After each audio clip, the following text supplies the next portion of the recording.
灵活。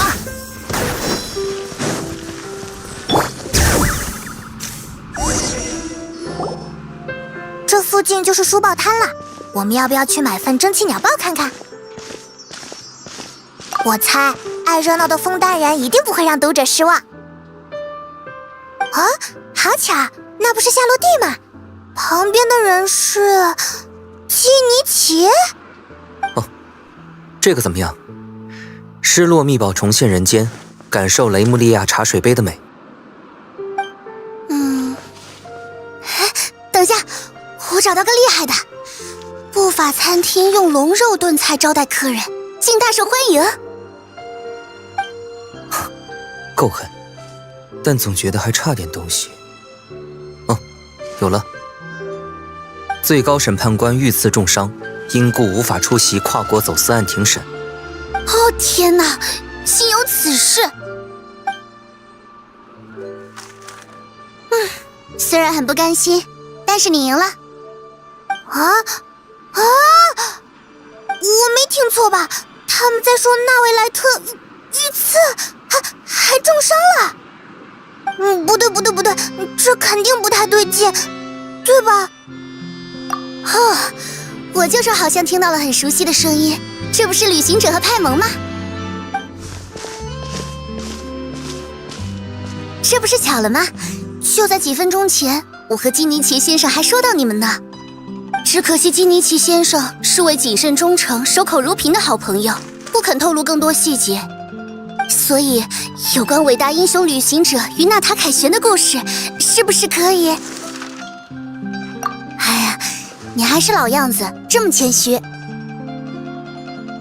不过，也确实是我有些新奇，抱歉啦。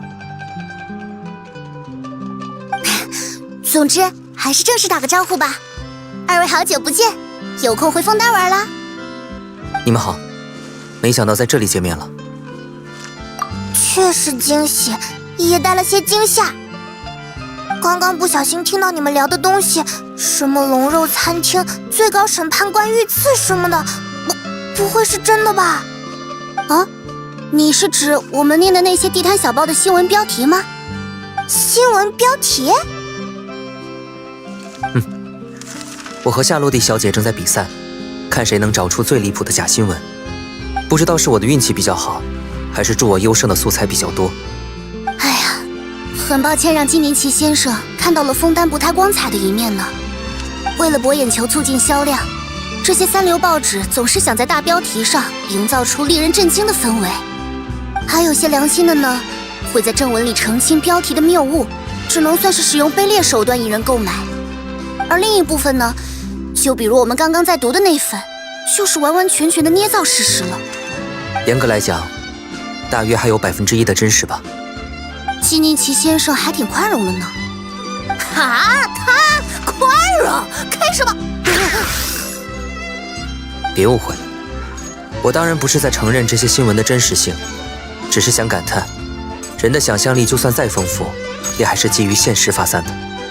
基尼奇的意思是说，刚刚那些假新闻其实是有迹可循的吗？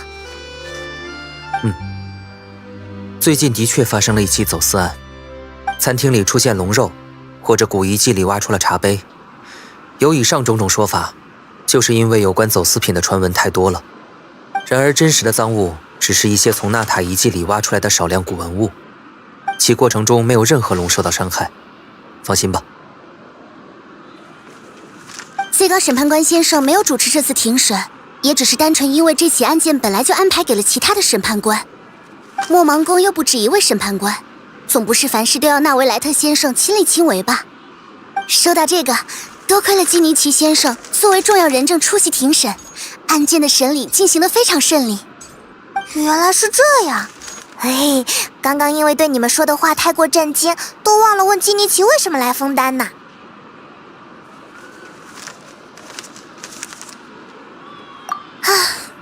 要是基尼奇先生愿意再接受一次来自蒸汽鸟报的独家采访，对我来说才是好上加好呢。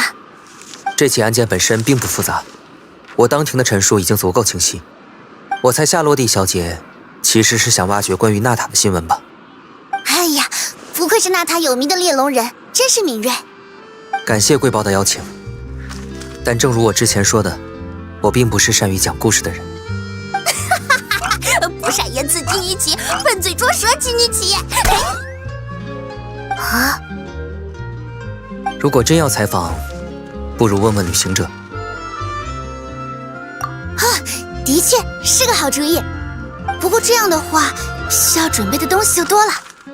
给我点时间，让我列个面面俱到的采访清单。再说，还是要看你的意愿嘛。我差不多也该回去工作了，顺便还得去找副律官反映下这些愈发放肆的地摊小报呢。几位，有缘再会啦。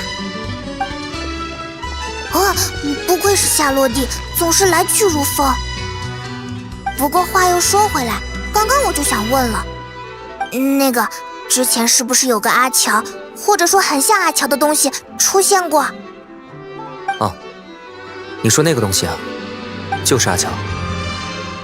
哎，他这是怎么了？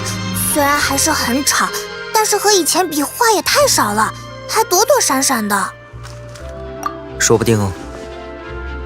原来是水土不服呀。嘿嘿，伟大圣龙的身体也不怎么样嘛。他没法出来反驳，真是可惜。啊，什么意思啊？阿乔的身体没有任何问题，只是我们到了这里之后才得知，枫丹有条奇怪的法律，每个月的前3天，枫丹城区内是不允许放飞飞行物的。没错，我确实懂。这个简单，我来教你。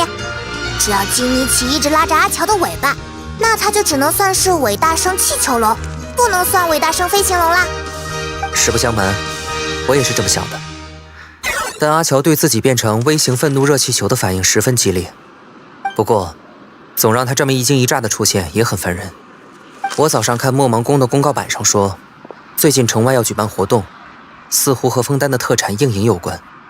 本来也预留了几天在枫丹旅行的时间，我准备去看看，也正好让吵闹的热气球出来长点教训。你如果有空，有没有兴趣一起来？我记得地址，那我来带路吧。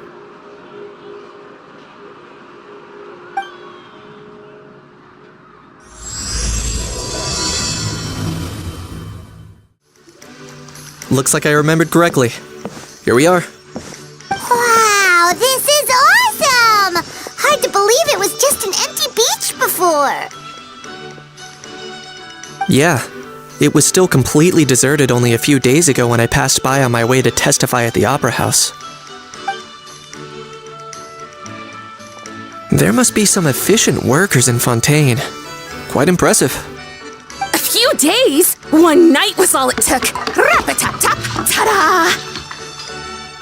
But is this all it takes to blow people away? Oh, no. Given my past experience, I can't let myself get carried away. Well, I can't believe you actually remember me.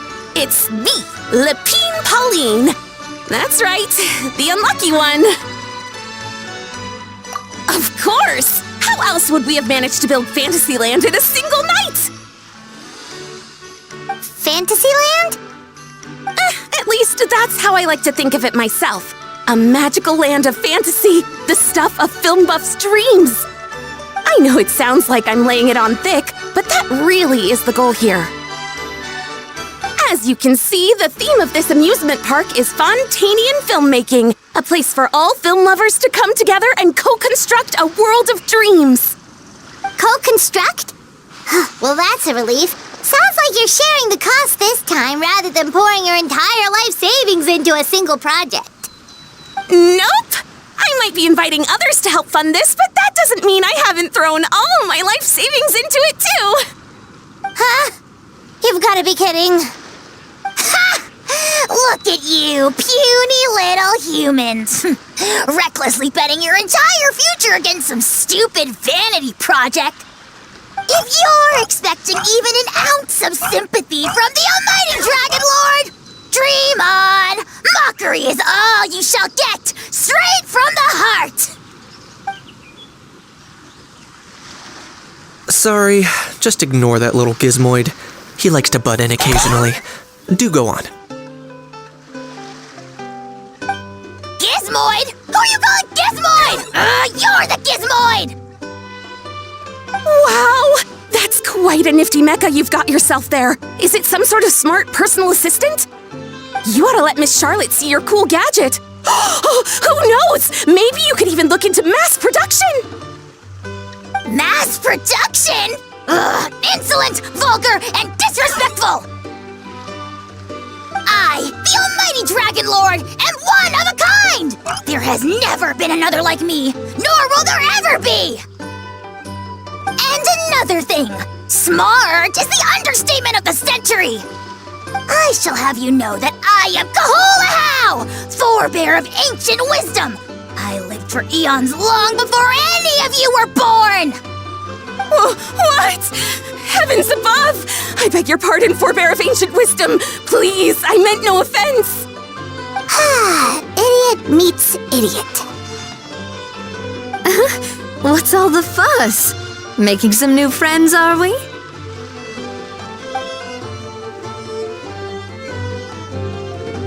Miss Navia! Allow me to introduce the star behind all the work that's gone into this venue. Miss Navia, President of Fontaine Spina di Rosula. Hello, everyone. Partner, Paimon, how have you been lately? Hello there. I'm Kanich. What about me? What about me? My useless servant can't even give me a proper introduction. You think someone yelling their name out in the middle of a public street really needs an introduction? He's not wrong. I caught yours just now, in fact. So, you must be the almighty Dragon Lord, Mr. Ahau. It's a pleasure to meet you.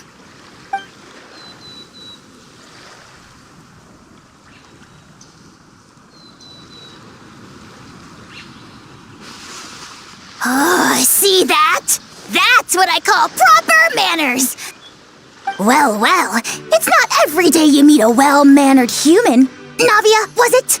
Excellent. You may address the Almighty Dragon Lord by his name. Navia, don't you think the title Almighty Dragon Lord is a bit silly?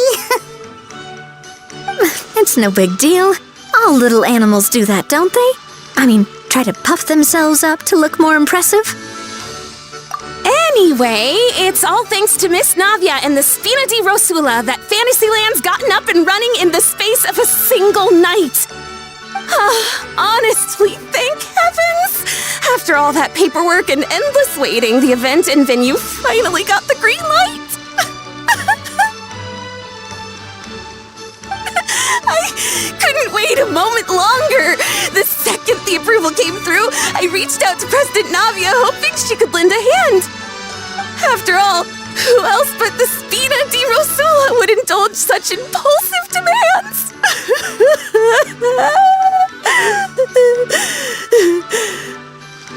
Sorry, traveler. Miss Lapine Pauline sometimes gets a bit overwhelmed by her own excitement, as you can see. I'm guessing she hasn't gone into much detail about the event yet, so let me fill you in. In short, the Chevalmarin Film Fantasyland is a fan convention that's open to film enthusiasts from all over Teyvat. Miss Lapine Pauline is hosting this event and also providing technical support. Huh? Chevalmarin? That's right, the one and only Surintendant Chevalmarin! After much persistence and many solicitations, I finally obtained Lady Farina's permission to use the image of her close friend. Not only is our adorable mascot drawing in fans by the minute, but she's also boosting her own popularity. And that was always the goal, a win-win arrangement. It's been a while since we last met, but still, it's a surprise to hear Lapine Pauline coming out with such sensible ideas. By the way, Miss Lapine Pauline, have you decided to switch careers and go into film tech? Not exactly. By chance, one of the prototype lenses I developed caught a photographer's eye, and it's now being used for the latest cinematic productions. Thanks to this unexpected opportunity, I've had the chance to invent various film-related equipment and props. That's right. So don't underestimate Miss Lapine Pauline, our resident engineer. She's the technical powerhouse at the core of this entire event. As for the Spina di Rosula, we're mainly here to take care of planning, operations, and management. For anyone feeling inspired to set up a booth, Miss Lapine Pauline and I will provide the necessary technical and operational support once her application has been approved. By the way, traveler, are you at all interested in taking part? It would be a chance for you to earn some extra income. Plus, with your skills, I'm sure you could bring something special to the table.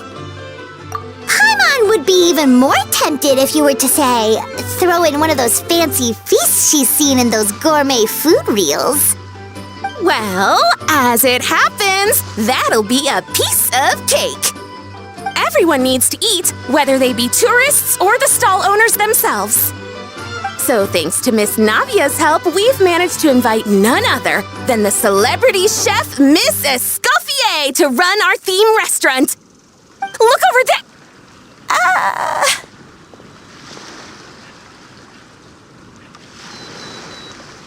You! Yes, you! For the last time, the ingredients have to be in the right ratio! Get it right next time, or you might as well just lie down on the chopping board yourself. She seems a bit busy right now. Well, I'm sold. I think I'll make a How go be her assistant. You little... What's your game here? Demoiselle, sorry to bother you, but there's an issue over here that requires your personal attention. Apologies. Looks like it's back to work with me. Please feel free to take a gander at what we've got. Anyway, if you're interested in taking part, come find me later.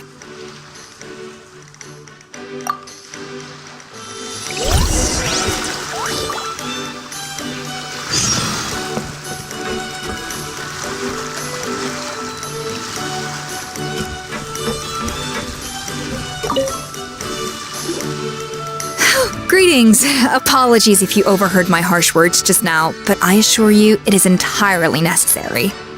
The sheer lack of standards here will be the death of me.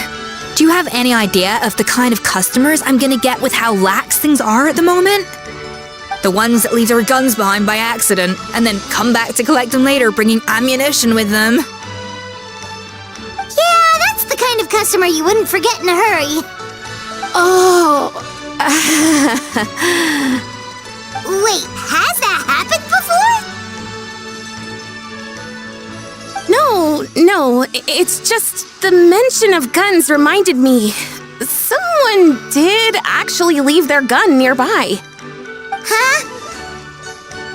Just before we started setting up, as we were cleaning up the site, someone stumbled upon a mysterious locked box. It didn't look like something from Fontaine, though. It had more of a Natlanese vibe. Oh? Do you think a foreign tourist might have left it behind? That's what I assumed at first. But the box was buried beneath a pile of wooden planks, rocks, and whatnot, so it seemed like someone deliberately hid it there. But I didn't see much point in speculating, so the best thing I could think of was to hand it over to the authorities. I trekked all the way over to the Palais Mermonia just to hand it in. It was exhausting. What did the authorities make of it? Oh, they made a mountain out of a molehill, as usual. Before even addressing the question of what was actually inside the box, they had several heated discussions about whose responsibility it was to write the lost and found notice. Thankfully, the ever-reliable Officer Sedine stepped up and immediately called in the Marechaussee Phantom to crack the lock and check if there were any dangerous items inside. And, as it turned out, there was a gun.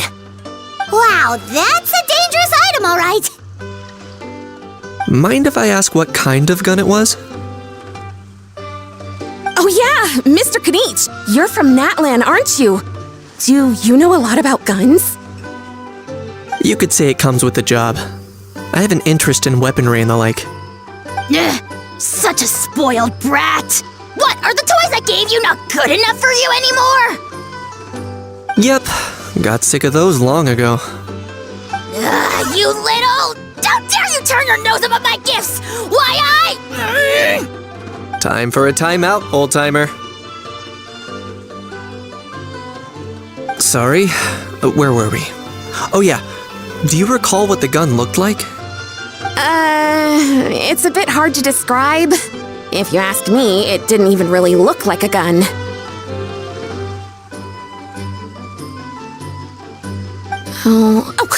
Give me a second. I'll knock out a quick sketch.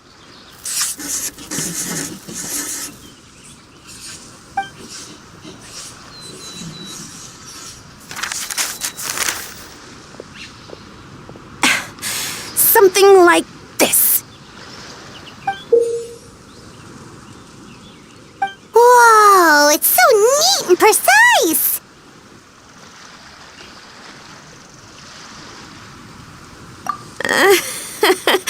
It's nothing. Sorry. Is something wrong with my drawing? I know it doesn't really look like a gun, but I assure you, this is exactly what it looked like. And it certainly could shoot as well, too. I confirmed that with the officer from the Marechaussee Phantom. No, quite the opposite. The features are very accurate, and it is definitely from Natlan. Please, don't mind me. I'm just taking a moment to admire it.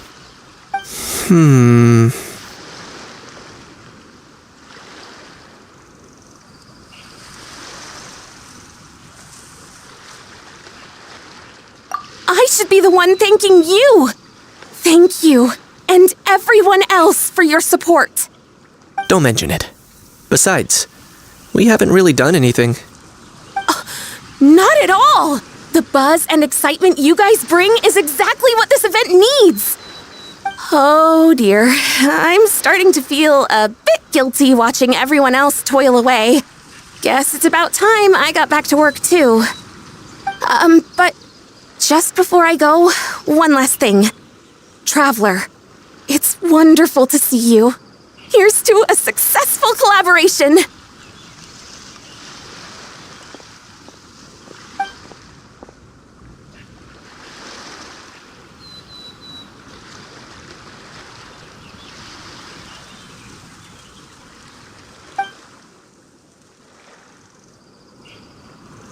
I'm sure you noticed that there was something unusual about that gun.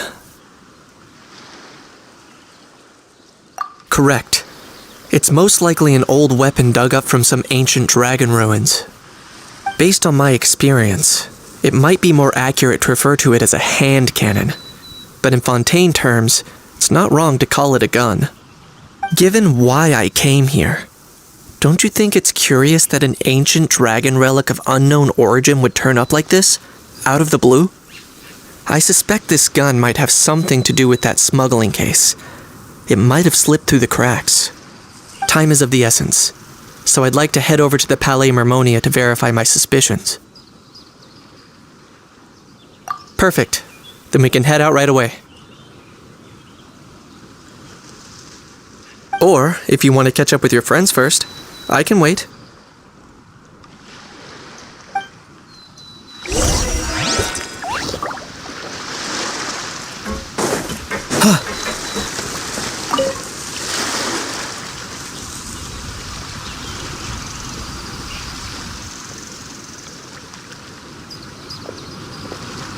Traveler, it's you!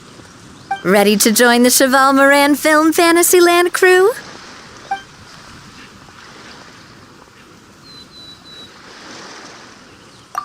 No problem. We'll be ready when you are.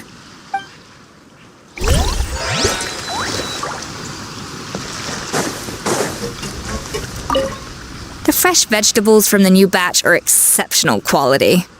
I just wish I could say the same about the new staff.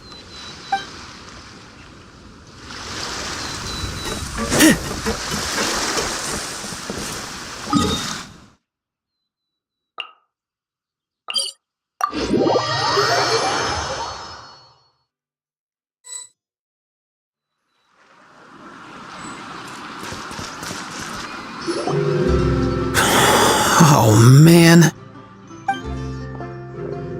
Bro! Are you mimicking me? Now's not the time. Come on. No, I mean, one of our buddies is here, for real. Quite a few of them, actually. Aurora and Aoife, what brings you to Fontaine? Huh? How come you're... I'm guessing Kanich is here because of that international smuggling case, right? I've heard quite a bit about that. Word sure gets around quickly, huh? First time abroad and you're already making headlines. Oh, stop it. It's not like I was the center of attention. Wasn't expecting to see the Traveler and Paimon here too, though. Come on, Aoife. Huh? A traveler, by definition, is someone who travels around. Fair point. Anyway, back on topic. Wait a second. I lost my train of thought. What were we talking about again? Why, you're all here, of course. For vegetables. I'll go first. It's for the Chevalmarin Film Fantasyland. Wait, is that right? It's Chevalmarin. Right. I keep stumbling over that one. Guess I owe Chevalmarin an apology, even if she's not here.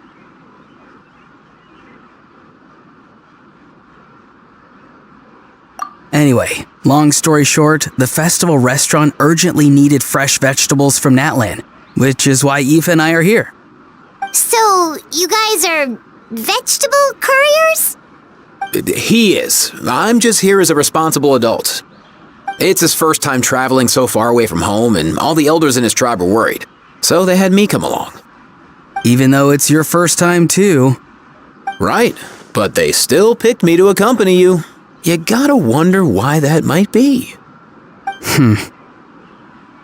Don't you get it?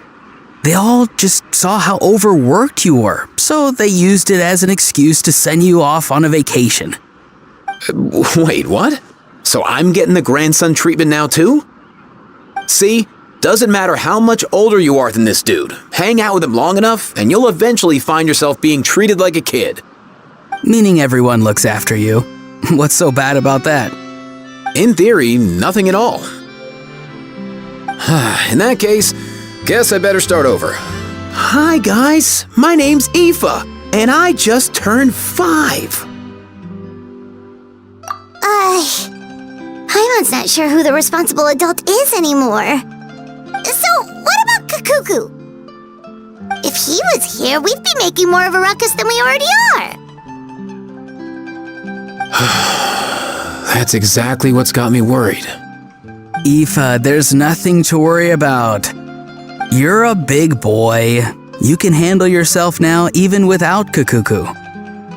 You think that's what I'm worried about? Anyway, my priority right now is Kakuku. Suffice it to say, Kakuku's in big doo-doo. How so?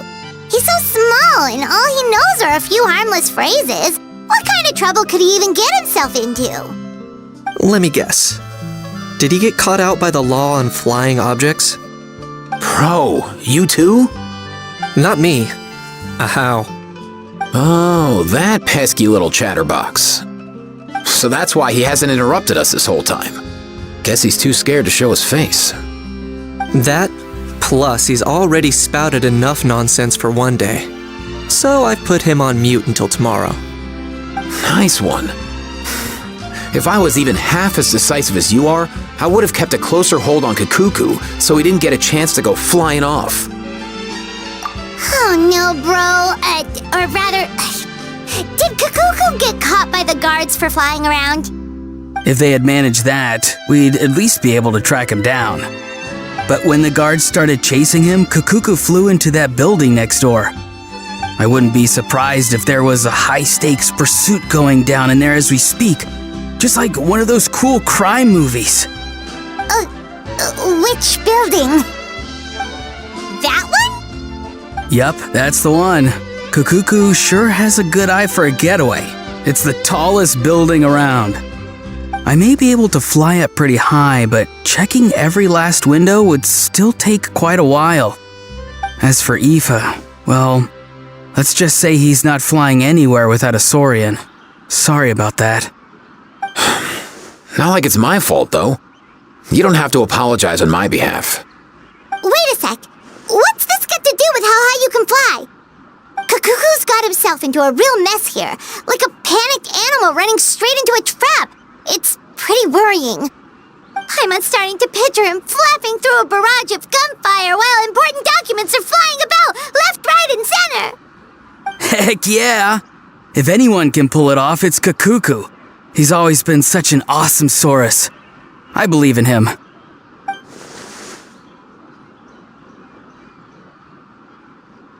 For real now? Do you even hear yourself, bro? Of course I'm for real. I'd never make light of something like that. All right. Everyone's an awesome Saurus. Well, the human version. But our priority right now should be to go in there and check up on Kakuku. Leave it to us. You sure? Wow, awesome. That'll be a huge help. And if Kakuku doesn't listen to you, I give you permission to pull out a couple of his feathers. Wait, since when was that up to you? Well, then it's your call, bro. All right then, if Kakuku doesn't listen to you, I also give you permission to pull out a couple of his feathers. There you go.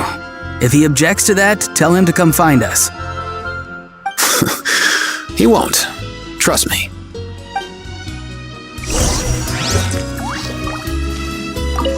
Back when we first met Kakuku in the wild and I begged you to take him under your wing, I never imagined you'd end up spoiling him rotten. And I never imagined you'd be nagging me about it. Oh, well, I definitely saw that coming. Huh? You're only 5 years old after all.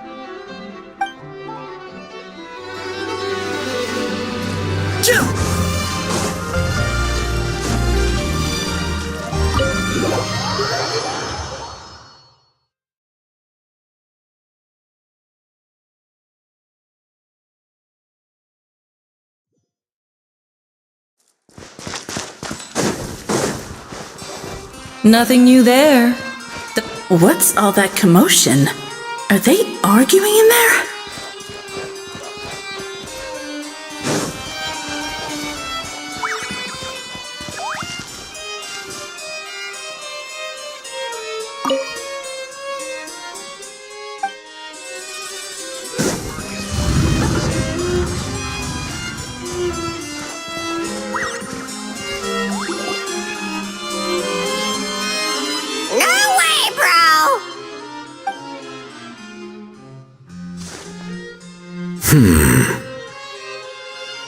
Did he say he came from Natlan? No. Get out of here! I can understand his words, just not what they mean. Oh no. Bro! He keeps repeating the same things over and over again. Oh, you know one another. He's a friend! Yeah! A Saurian friend of a human friend! Great, well that was easy. Looks like we've tracked down the owner. Guess that's one less lost and found notice for you to write, Monsieur Nivelet. For real? Traveler, was there something important you wanted to discuss with the Udex? I'm just about done with my business here. Need me to step out? Stay and hear them out first. Perhaps it will have some bearing on your own work. If I'm not mistaken, you are the same Mr. Kanich who served as a witness in the smuggling trial? I take it there's been a further development in the case. That's right. Very perceptive, Mr. Udex. So you've met Nervalet before? But wasn't the trial overseen by another judge? I've seen his photo in the papers. But as for this other gentleman... Allow me to introduce you to Mr. Wriothesley, administrator of the Fortress of Meripede, or in layman's terms, Fontaine's prison warden. Please, feel free to share anything about the case. There's no need to keep anything from him. Pleasure to meet you. Pleasure to meet you! Wow, that sounded just like me. But should we really discuss official business in front of the Saurian? Oh, wow! Oh, no! I believe he said, or rather, I suppose he meant, that he'll keep this to himself. Though I should mention, Mr. Kukuku, that we will have to ask you to sign a confidentiality agreement. Sure thing, bro!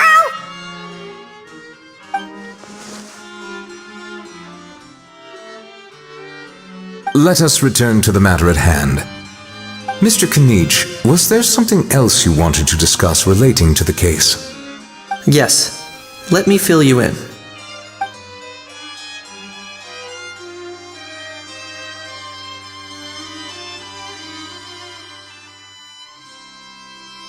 Wow! It really is exactly like Lapine Pauline's sketch! That must be all that practice drawing engineering blueprints, huh? So if it's true that this weapon came into Fontaine alongside the contraband from the smuggling case, then there's a high chance we overlooked a suspect. That's exactly my line of thought. I see. Mr. Kanich, thank you for reporting this promptly. I'll arrange for the Marechaussee Phantom to investigate right away. We should begin by questioning the prisoners in custody. Wriothesley. I'll sign off on the interrogation request, don't you worry. That would be much appreciated. It's lucky that the Palais Mermonia wasn't scheduled to release any public bulletins today, and that this guns lost and found notice hasn't been written up yet. In other words, the news hasn't leaked. I'll be staying in Fontaine for the time being. If there's any progress in the investigation or you need my help, feel free to reach out anytime. Yep, we were just about to go help out with Lapine Pauline's convention. If there's any news, we'll keep you all posted. Marvelous. Thank you all. Well then, all that's left is to...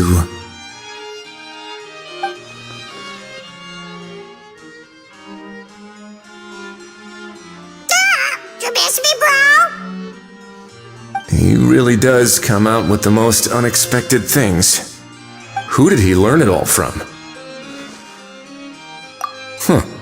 Well, it's pretty extraordinary. Anyway, according to due process, we must first determine whether Mr. Kukuku qualifies as a flying object. And, following on from our conversation just now, he also needs to sign a confidentiality agreement. Drafting said agreement may take some time.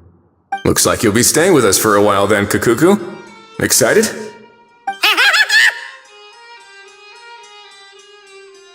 That would save us a lot of trouble. Many thanks. Alright then, we'd better get going. No need to see us off.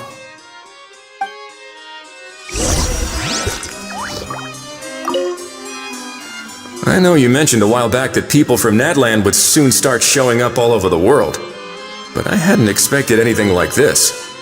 It seems no matter where they come from, all dragons are inquisitive by nature. You can say that again, bro! The same might well be said for humankind. The real reason you chose to stay to investigate this case was your curiosity about Natlan and Mr. Kukuku, was it not? Guilty as charged. Nothing gets past you. So, how about we take this opportunity to chat a little more? We've got the world's best translator on hand, after all. Sure thing, bro!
What's the situation? How bad is it? Oh no. When I saw that Kakuku wasn't with you, I'd already prepared myself for the worst. Relax, Aoife. Maybe Kakuku just prefers high-rise living now. Sometimes you just have to let the kids grow up and make their own choices in life. For real now? Do you even hear yourself, bro? It's not that bad. Kakuku's fine. Still very much alive and kicking for starters. He hasn't been arrested either, so no jail time. See? You're not exactly reassuring me here. As for the bad news, well, it's really not that bad. Kakuku accidentally overheard some top secret stuff, so he has to stay at the Palais Marmonia for a while to sign a confidentiality agreement. But there's no need to worry. The person in charge of looking after Kakuku is super nice, so he'll be absolutely fine. All right. That doesn't sound too bad after all. Wow, hearing that's put my mind to rest.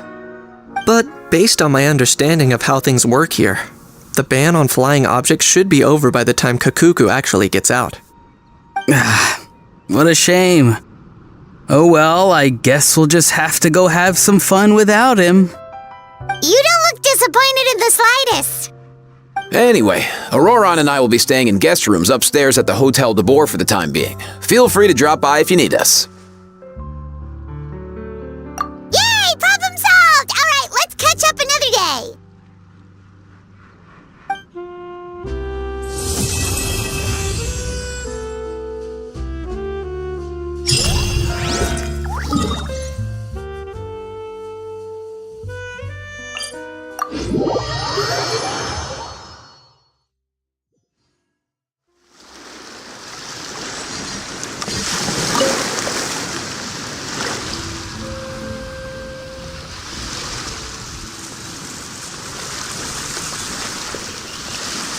Traveler, it's you! Ready to join the Chevalmarin Film Fantasyland crew? It's time, dear partner in Paimon, for us to turn our attention to the Chevalmarin Film Fantasyland.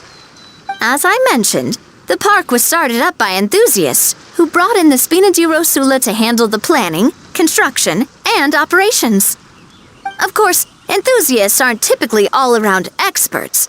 They usually stick to designing the event booths. We, for our part, handle long-term operations and develop standardized strategy guides for the different activities. Long-term operations? Strategy? It all sounds so complicated. We spend most of our time adventuring and we barely have any experience running a stall. Do you think... That's more like it. You've seen it all before, haven't you, partner? I'd even go as far as to say you've shaped some of Tevat's biggest business ventures. Anyway, first things first, let's get an overview of how the whole festival's gonna be run.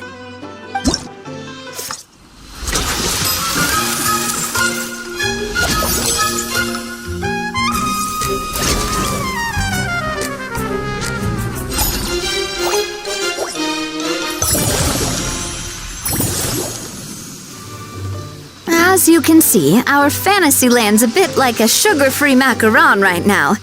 Several areas are still under construction. The Spina's only been able to hire a limited number of craftsmen. Besides, we don't have enough experience to handle multiple projects simultaneously. That's why I chose to adopt a time slot-based planning method, so we can focus on specific tasks during each designated period.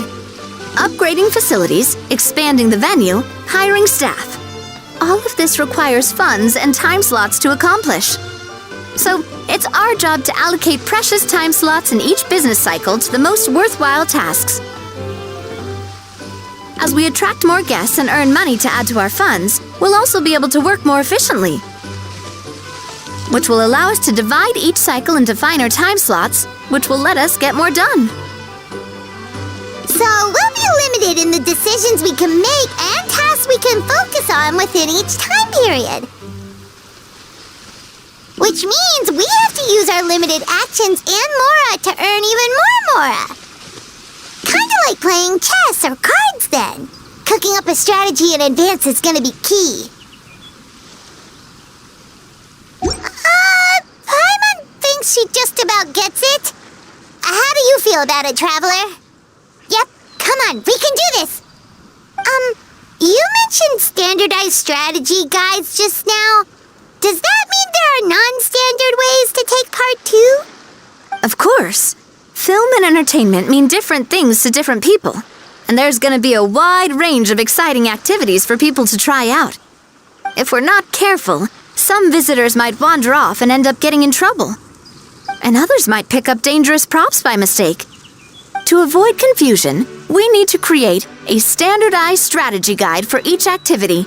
Just think of it like a walkthrough. Wow, if we're the first ones to test out the activities, who knows what surprises there could be waiting for us? But if we hit a tough spot, we'll just have to rely on our skills to carry us through. Hopefully it goes without saying that I'd never put you in danger, partner. I carefully checked all the existing activities before you arrived, and I can assure you that they're all perfectly safe. I also wanted you to experience the activities before anyone else gets to. It'll be fun. Plus, we'd like to hear your thoughts and suggestions. Oh, those are two things Navia is best at! Making people feel safe and having fun! Great! Well, I can't wait to hear what you think. Your input is super important to us. All right then, let's start with Eclectic Escapades and put our first guide together.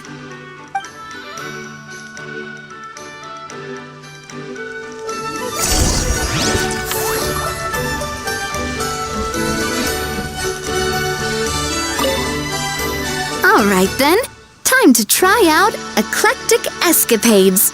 I'll leave this...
Both of you seem even more excited than before. Looks like your first trial run didn't disappoint. Paimon hasn't actually watched that many films, but after trying it out, she might just be hooked! We should check out the film that it's based on! Great job, Paimon. That's exactly what our enthusiast friends were hoping you'd say. They'd be beyond delighted to hear that visitors are curious about the films that inspired these attractions. Some have even been willing to contribute extra funds out of their own pockets, where budgets have allowed, of course. Out of their own pockets? That's right. While the Spina di Rosula covers the cost of basic booth materials and rental fees, many fans have personally funded promotional materials and related merchandise. The cost of the booth itself isn't their main expense. Some of them have already started designing spin-off products inspired by film characters. Take our official mascot, Surintendant Chevalmarin, for instance. She won second place in the last most popular character poll for the comic film category, and was even dubbed the pinnacle of round bouncy cuteness. Many people have expressed interest in designing cushions based on her image, using the highest quality fabrics and hiring the most skilled artisans to mass produce them. These cushions will officially go on sale at the next convention alongside lots of similar products. Sounds irresistible, right? Plus, as Surintendant Chevalmarin's guardian and official image rights agent, Farina will receive 60% of the sales revenue. After all, the fans are doing this voluntarily, not for profit, but to promote Surintendant Chevalmarin's adorable image. The more Mora ends up in Farina's purse, the better Surintendant Chevalmarin's meals will be. And who wouldn't be happy to hear that? Oh, Paimon likes the sound of that. Everyone working hard for something they all love without worrying about profit. Still, we can't just ignore Mora completely. Whether it's fan creations or official commercial projects, some level of financial balance is still necessary. The same logic applies to the Chevalmarin Film Fantasyland taken as a whole.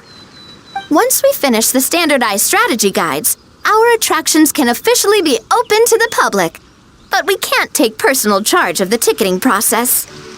There's plenty of work to do at the various booths, and the park itself is a work in progress. We'll need to assign dedicated employees to maintain and manage each attraction. There's a recruitment section on the park's bulletin board. We've received many applications, and each candidate has their strengths. Our job is to match the best candidates to each attraction based on their overall performance. Once assigned, the staff will keep the attractions running, ensuring a continuous revenue stream. Wait, so we've suddenly gone from being playtesters to heads of human resources? That's definitely a first for us. Just don't hold everyone up to your own standards, okay? You can't expect everyone else to be as capable as you. Alright, time to review some resumes. Fingers crossed we'll get some exceptional candidates.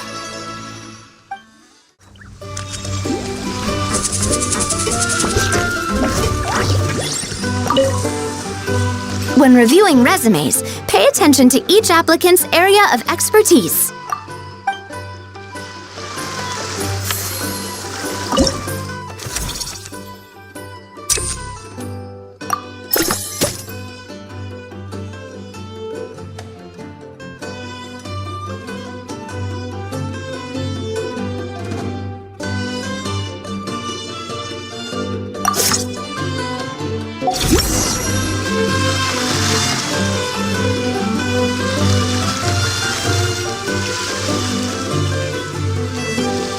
Looks like this particular employee is really getting into their role.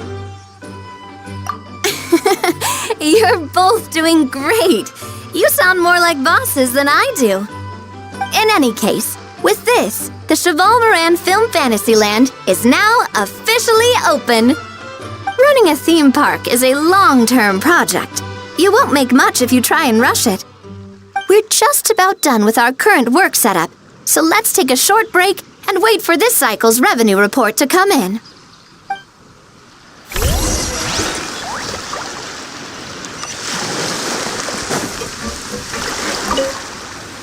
Well, this cycle of operation sure got us off to a good start.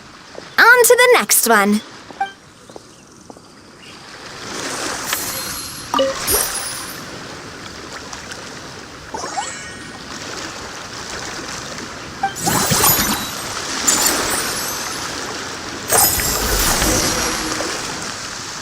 Well, the numbers might not look that impressive, but given that we're just getting the ball rolling, I'd say that wasn't a bad start. Building on this momentum, we must consider rolling out more unique business strategies during the next cycle. To draw in the crowds, I've invited one of Fontaine's very own celebrity chefs, my good friend Escoffier. She'll be performing right here in the amusement park's restaurant. On that note, let's go catch up with her. So, is the restaurant part of our business strategy too? There are so many layers to this operation.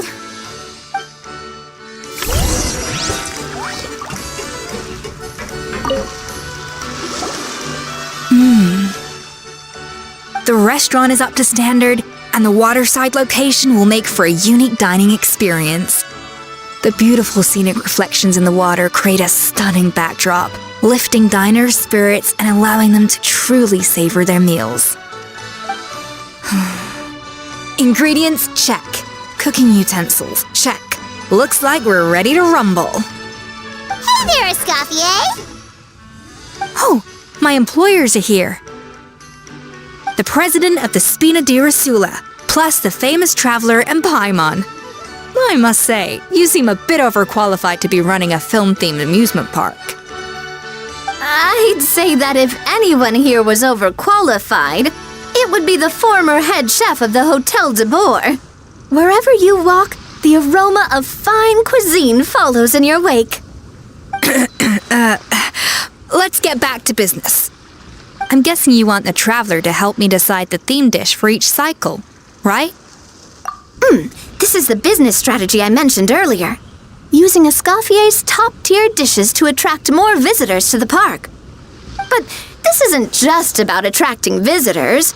Her culinary masterpieces will surely have other surprising effects. Just imagine, Paimon, if all you needed was a single ticket to enjoy all the attractions and taste all the legendary food. Wouldn't you be tempted? Then Paimon come every single day! Now, here's the twist. To get the most out of this strategy, the menu can't be made public. Based on research by a certain food branding consultant, many restaurants have started offering a special chef surprise dish. So give me some inspiration every few business cycles, and I'll decide on our next theme dish. Now then, give me your hand. A warm and energetic feel. Your hands are calloused from wielding your sword, but still quite delicate. When you grasp its hilt, it's like you're holding the bow of a violin. A sword, then. The theme this time shall be strength. Alright, let's find out what strength looks like in gastronomical form.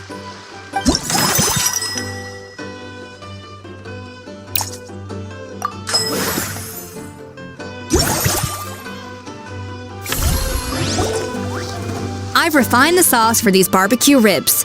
It's a richer flavor than the classic version, but not at all greasy. The mint extract in the seasoning leaves a refreshing aftertaste, perfect for indulging yourself after a fun-filled day. But if you ask me, I'd say the artisans need these more than the guests. The artisans? As I'm sure you've noticed, this park isn't quite finished. A serving of these barbecue ribs should help the artisans replenish their strength much more quickly. As their bosses, you have an obligation to provide meals for them. So why not invite them to dine here? Who knows, the morale boost might even improve their productivity.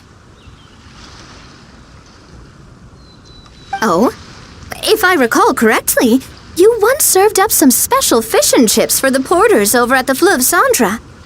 For several days after, the workers were all incredibly efficient.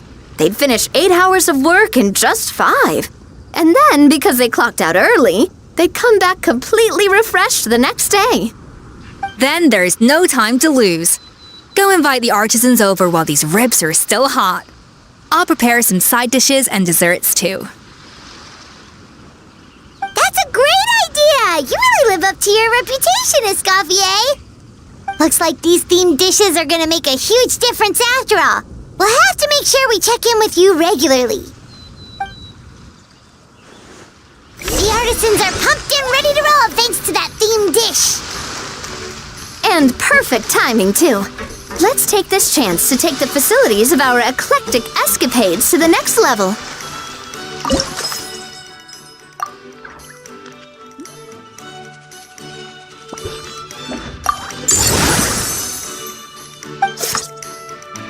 should be able to attract more customers by upgrading the stall, don't you think?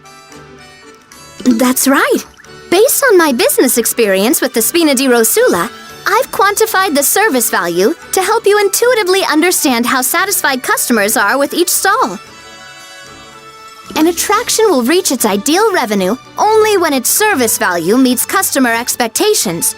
As we improve and expand our facilities, expectations will also increase accordingly. When that happens, we can deploy more capable employees or invest funds in training to enhance our employees' skills.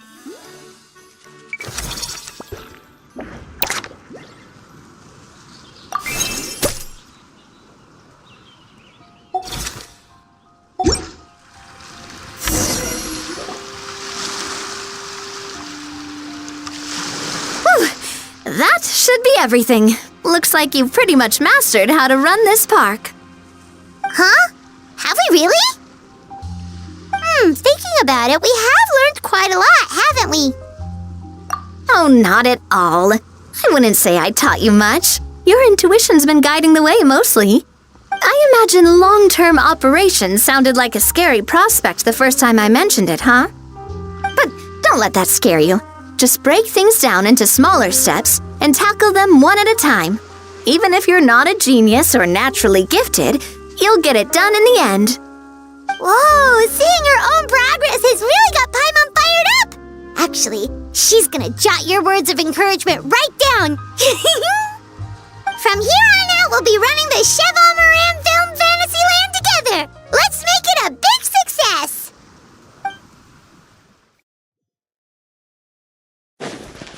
Are you running away?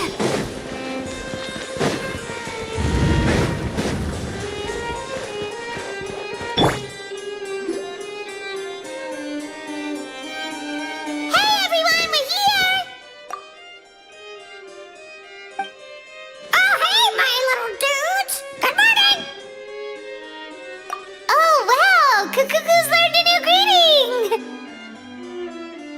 Is that good news or bad news, though? Sorry, I did everything within my power. But so far, I've only managed to teach him how to say good morning. Wait, so that's all you've been up to this whole time? Get out of here! Huh? Okay, so good mornings aside, please tell Paimon there's been some other progress too. Of course. That's why I'm here. Kukuku's not the only one that Mr. Ridesley's been getting to talk. I'm referring, of course, to the convicts. It was nothing. These guys weren't exactly tough nuts to crack. So, what's the deal? After racking their brains, they remembered speaking to an inconspicuous middle-aged man just as they were preparing to pack up and leave Natlan. He was dressed in the manner of the Children of Echoes and carrying a box. Plus, the description matches the one the gun was found in. All in all, he didn't look any different from your average Natlanese traveler. Perhaps seeing that they were dressed as merchants, this man stopped for a chat, inquiring where their goods were headed, and even asking if they could share a boat. The smugglers were very cautious, though. They didn't tell him any specifics. But all this happened before I crossed paths with them. I happened to notice them as they were preparing to set sail. I thought they looked shady, so I snuck aboard, and ended up being carried along all the way to Fontaine.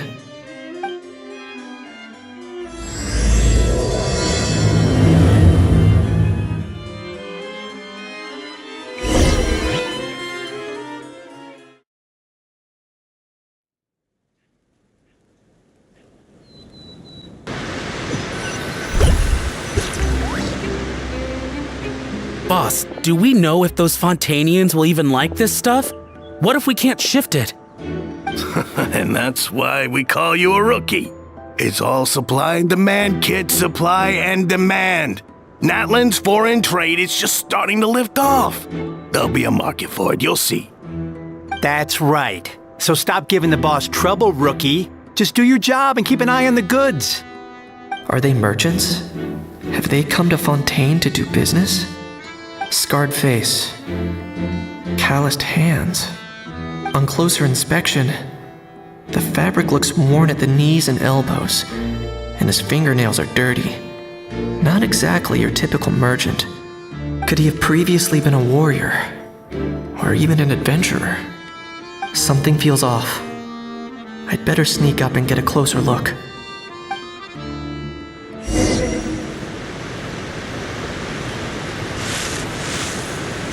Nice thinking, boss. This tourist tub's been fast-going and smooth sailing. Plus, no one's been asking us what we're up to. That goes without saying. Big cargo ship would have been too slow, whereas the smaller ones would have been faster but way too bumpy.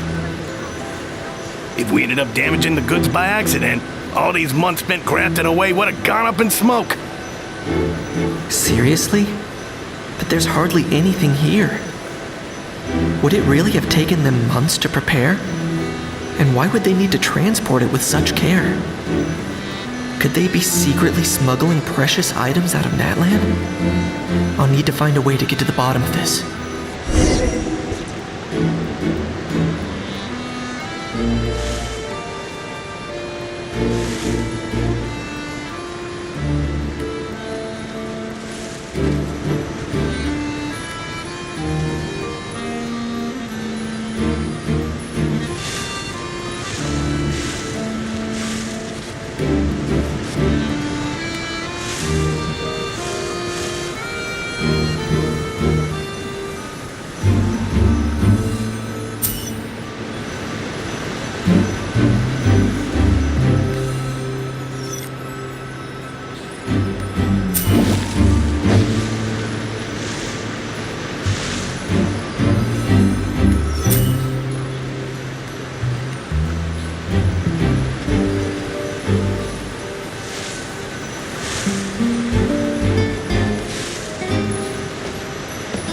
Let's go hear what these criminals have to say for themselves. Sure enough, there are relics inside the box. It's illegal to smuggle such items outside Natland. Hey, why the long face? You're abroad on business, and you get to do some sightseeing while you're at it. Sounds like a pretty sweet deal to me. You better cheer up if you know what's good for you. I guess you're right. I was just worried I might have messed up with the packing, or that something's gonna go wrong along the way. Oh, pull yourself together. Tons of foreign tourists come traveling to Fontaine. I bet their luggage is full of all kinds of weird stuff. If someone insists on checking it all, just show them the purchase order we had drawn up. Those Fontainians can't get enough of their legalese, so I've heard. They can look all they want. Aha. So their aim is to smuggle in contraband after all. Looks like I've gathered enough intel about the smugglers and their contraband. Time to inform port security.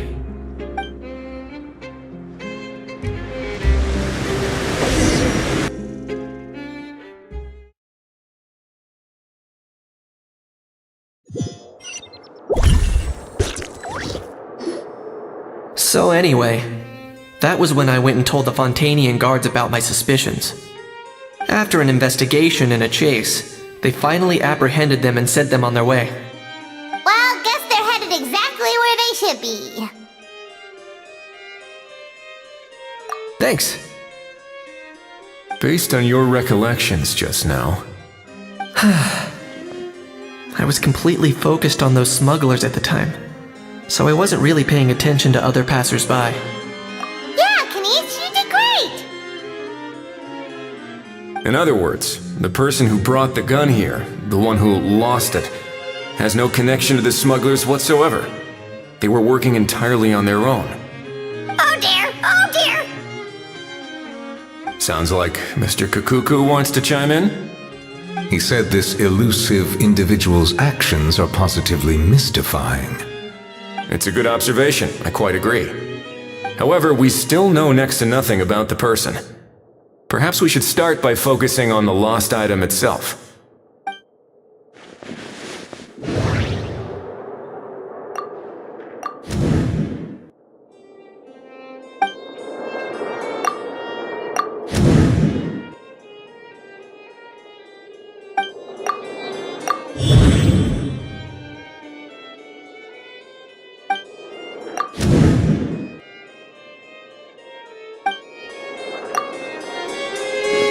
certainly seems like it was the bait in some kind of trap. The only question is, why wasn't the bait made more conspicuous? Has something sprung to mind? I just remembered a film I watched this one time. Huh? Oh, wow! No way, bro! Hold on, let me explain. Just now, the traveler speculated that this box might have been placed there on purpose, as if the intention was for someone to come pick it up. That got me thinking about those films about kidnapping cases. When they demand their ransom, the kidnappers tell the victim's family to leave money or valuables at a designated spot for someone to come pick up. That doesn't merely happen in films. There have been similar cases in real life. In fact, if anything, it's probably the real-life events that inspired the films. Sounds plausible. Oh, wait. This raises the stakes to a whole new level.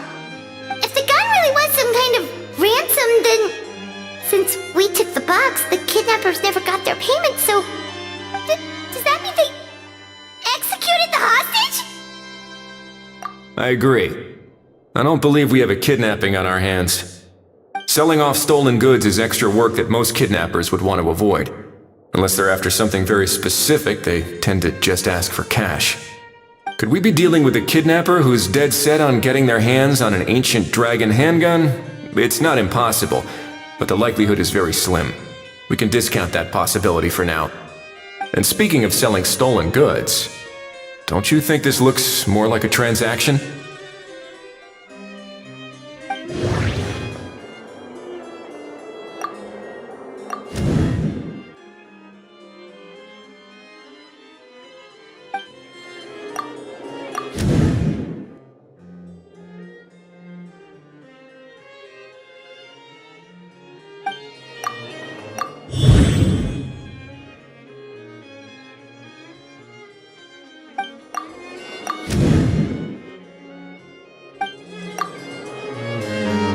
So, bottom line, this was an individual smuggler at work.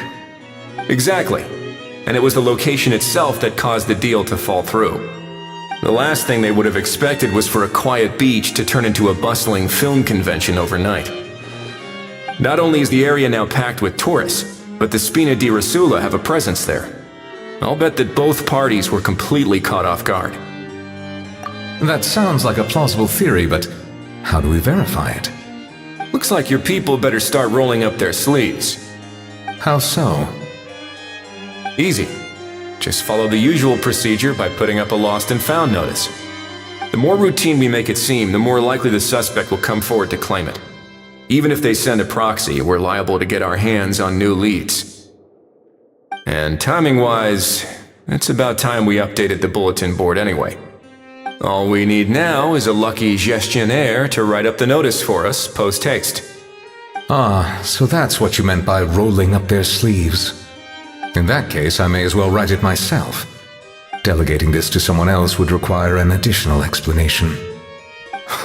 Or are you just not used to asking others to work overtime? Is that really a major concern here? Well, looks like I won't be needed around here. At least until the notice has been posted. You could always wait here if you like. The Palais Mermonia serves a particularly fine cup of tea if that swings it for you. Thanks, but no thanks. I left a very noisy creature with a friend before heading out, so I should probably get back to feed it. Ah, I wasn't aware that you had a pet, Mr. Kanich. Speaking of pets... Get out of here! Out of here! Yep, that's the plan. Out of here indeed. I believe that what Wriothesley is trying to say is, you are free to leave, Mr. Kukuku. Furthermore, it has been determined that Mr. Kukuku should not, in fact, be classified as a flying object. As such, he shall be free to move around Fontaine whenever he so pleases. You're the best, bro! Oh, that really is good news! Travelers, should we bring Kukuku back to Aoife and Auroran? I shall leave him in your capable hands. Indeed.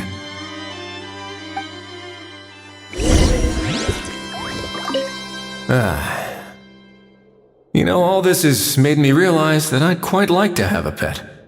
If that proves inconvenient within the fortress of Meripede, perhaps you should consider finding a place in the court of Fontaine.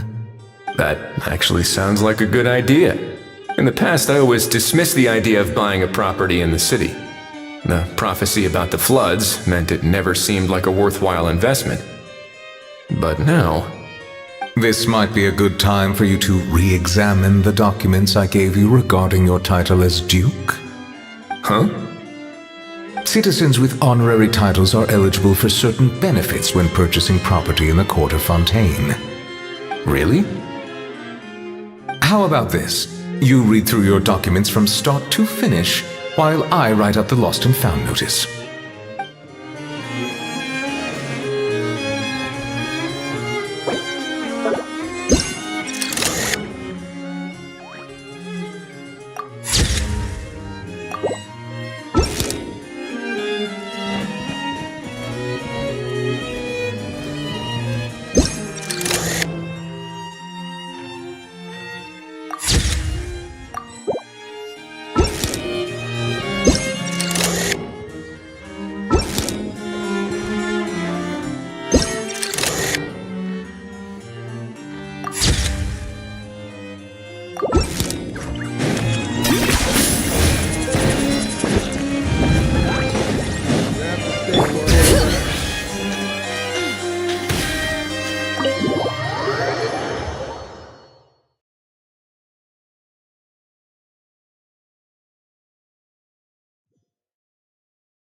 How?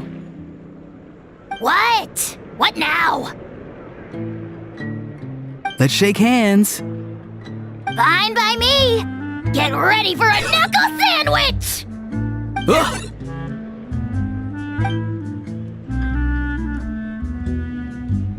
Oh, nice dodge.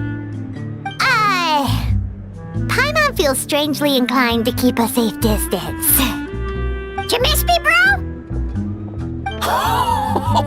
Cuckoo, you're free!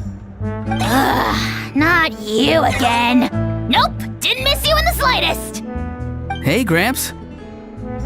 And hey, Paimon and Kanich. It's good to see you all. Thanks for bringing Kukuku back. Get it away! Get it away from me! Nice to meet you, bro. Who are you calling bro? Say that again to my face! I dare you. If you've got the energy to argue this much, you're clearly not hungry yet. Let's go find something to eat while a How lives his best life. Poor How. He spent all day being tormented by Auroron, only to discover that the suffering's just begun. Eva, as a Saurian vet, how can you just sit back and watch our little dragon bro suffer? Huh? How am I the bad guy? Even hear yourself? Ah! Doesn't anyone want to hear how Kukuku got out of jail?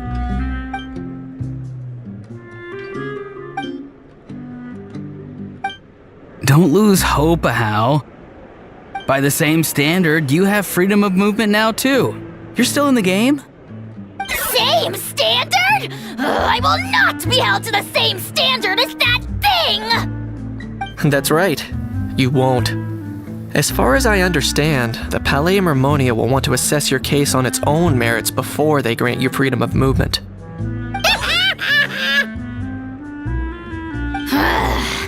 Where's that Saurian meat restaurant again? I'm gonna march that little pink balloon right into the kitchen! Yeah, good luck with that, bro. You'll be putting your own neck on the line, too. Also, there's no such restaurant! Anyway, thanks for looking after a How, guys. I'll take over from here. Why, you?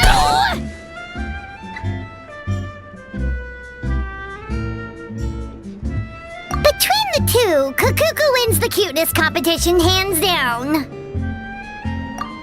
Really? Thanks! go.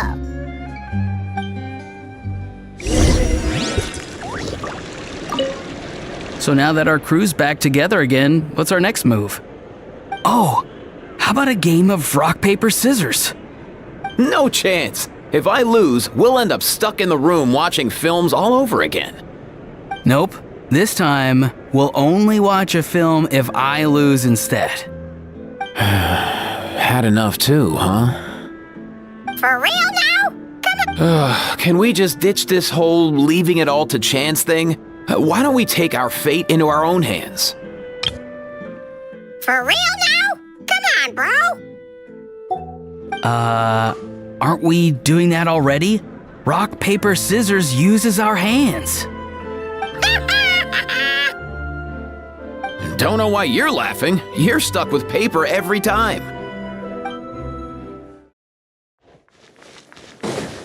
Bring it!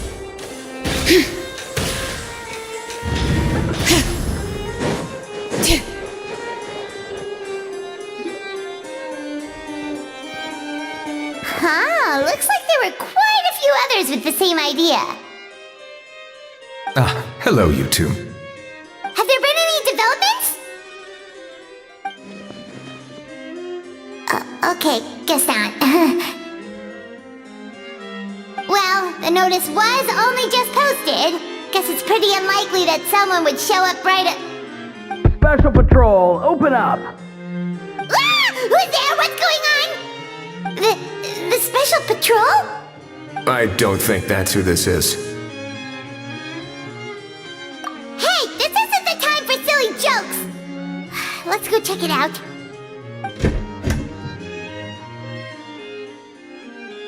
Good day, all. Gramps, grannies, aunts, and uncles. What in the Tibet are you doing here, Auroran? Oh, he must be the one you mentioned. Kukuku's owner? One of his owners. Kind of. But, bro, what are you doing here? I'm here to claim a lost item. Is this the person you saw on the boat, Mr. Kinich?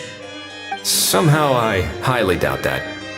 For starters, he just addressed us as Gramps and Grannies. And unless this is the youngest looking middle-aged man in the world, I don't think he's our guy. Huh. Was there something wrong with my door-knocking etiquette? That's how they do it in all the films. That's not door-knocking etiquette. That's the Special Security and Surveillance Patrol doing their job. Completely different things. Oh, I see. I figured it was just a polite way of requesting entry to show the people inside you had something important to discuss. Oh, sorry about that. I totally goofed that one up. Give me a moment. I'll go back out and try again. So, Auroran, you said you were here to claim a lost item. What did you lose? Yeah, so basically...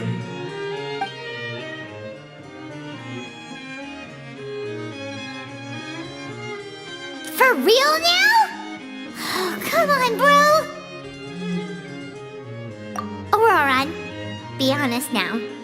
Were you the one who lost this? No, it belongs to a friend. So it belongs to Aoife? Of course not. Aoife has his own gun. All right then. I knew this wouldn't go well. So here's what went down. This morning, Aoife and I were playing rock, paper, scissors. Before long, he'd lost, as he usually does. So we figured we'd head out and visit some of the Cour de Fontaine's famous landmarks. When we got near the plaza, a man suddenly stopped us to ask for help. He said that he had lost something and that someone had found it and sent it over to the Palais Mermonia. But apparently he used to work here and was worried it'd be awkward bumping into his old co-workers, so he asked us to pretend to be the owners and claim it on his behalf. You didn't manage to keep that pretense up for long. It's fine. I'm not the one who feels awkward anyway. So, a former employee of the Palais Mermonia. Was this individual a Fontaine native? Yes, at least I assume so. He looked like a well-dressed gentleman to me. We were about to refuse, but he was so polite. Could it have been a disguise? Oh no. Auroron, Paimon thinks you've been tricked. This person might be in cahoots with the bad guys. Oh, maybe he already took off and escaped as soon as your mission went pear-shaped. No way! I'm not that dumb. Huh? He's not going anywhere. Aoife and Kakuku are keeping an eye on him over at the plaza. Keeping an eye on him. I like the sound of that. In that case, let's hurry over to where Aoife is! Time to catch that con man and find out what's really going on here! Wait a minute, I have a question first. Traveler, Paimon, you're pretty famous in Natland, right? Oh, we're basically household names. But why do you ask? Would that be a problem? Remember when I said that the seller might be watching in secret? If so, then picking Auroron to do their dirty work was a careless mistake on their part. It suggests that the person who got Auroron to claim the item might not be fully in the know themselves. There are plenty of unanswered questions, but standing around racking our brains won't help. However, I still suggest that the famous faces among us, meaning the Traveler and Kinich, oh, and of course, Monsieur Nivelette too, stay here for the time being. We'll empty the box, give it to Auroron, and then he can claim the item as if nothing happened. I'll follow to check if anyone is watching. I doubt anyone would recognize me anyway, so I shouldn't draw too much attention. I think this plan is worth a try. I shall leave it to the pair of you. So, I have to go undercover again, right? Well, not exactly undercover. Just drop the special patrol persona and be yourself instead. Roger that. Over and out.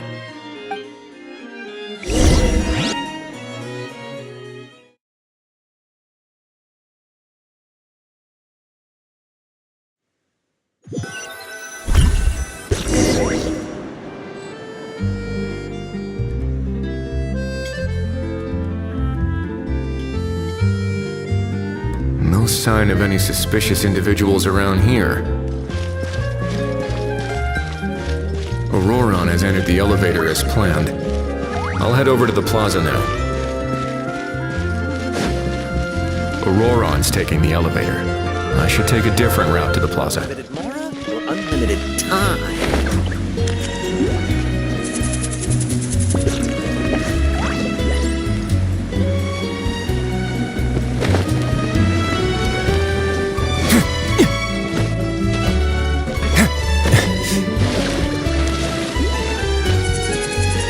A moment, please.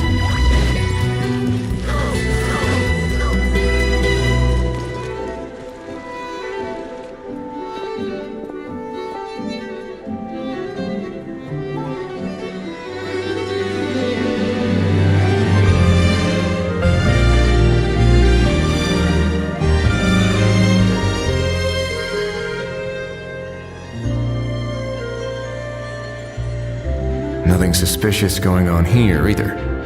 Strange. Maybe we're overthinking this? Oh dear! Oh dear! Stop with the pecking! Stop with the pecking! Please, sir, I'm begging you, do me a favor and get this pet of yours under control! The heck are you on about? Sorry, but he's not my pet. He's my coworker. And I should warn you, he's not too happy with how you're talking about him. What the? This thing has a job? So in Natland, they just dish out jobs to any old thing. Uh-oh. Kukuku's not too big on being called a thing either. You're on your own now. I'm sorry. Please, Mr. Kukuku. Master Kukuku. Lord Kukuku. I meant no offense, I promise. All right, Kukuku. That'll do for now. Let me ask him some questions first. Sure thing, bro?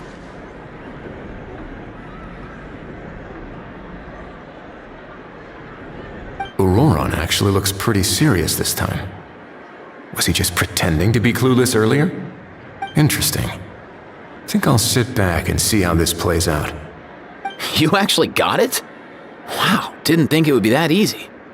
Ah, excellent. Looks like sending you was the right approach after all. After all? I mean, because the staff at the Palais Mermonia don't recognize you, right? So I got it, but I don't remember promising I'd hand it over. Huh? This thing's pretty cool. I've taken a bit of a liking to it.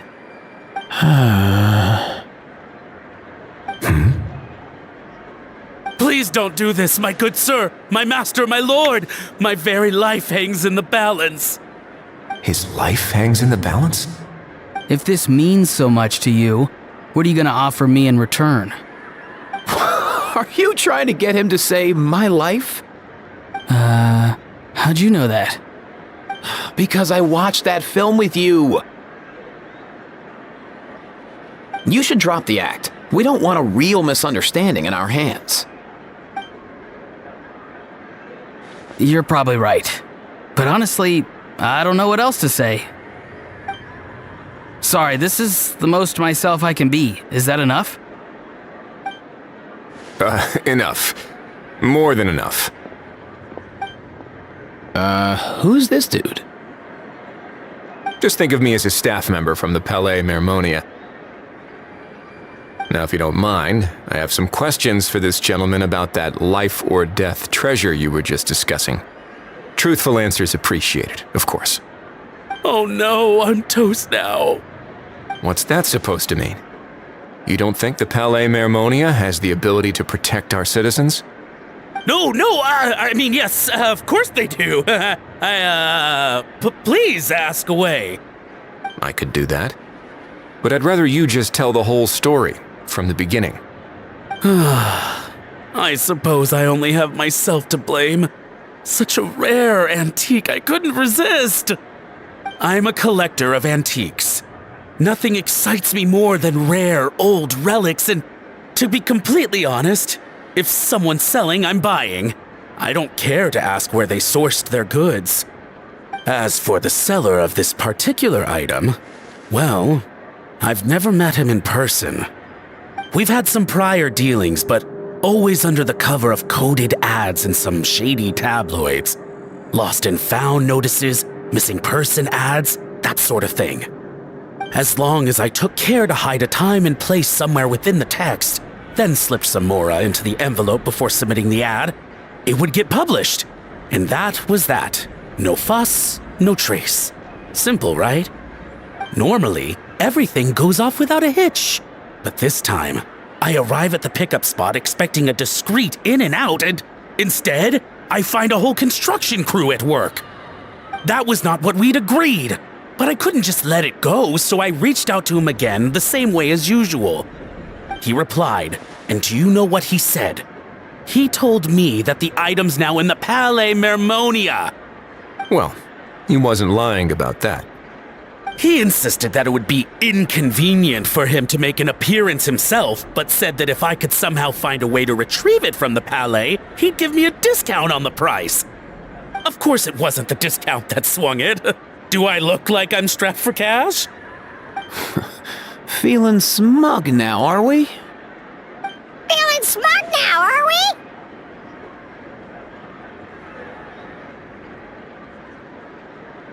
No, please go easy on me. Go on.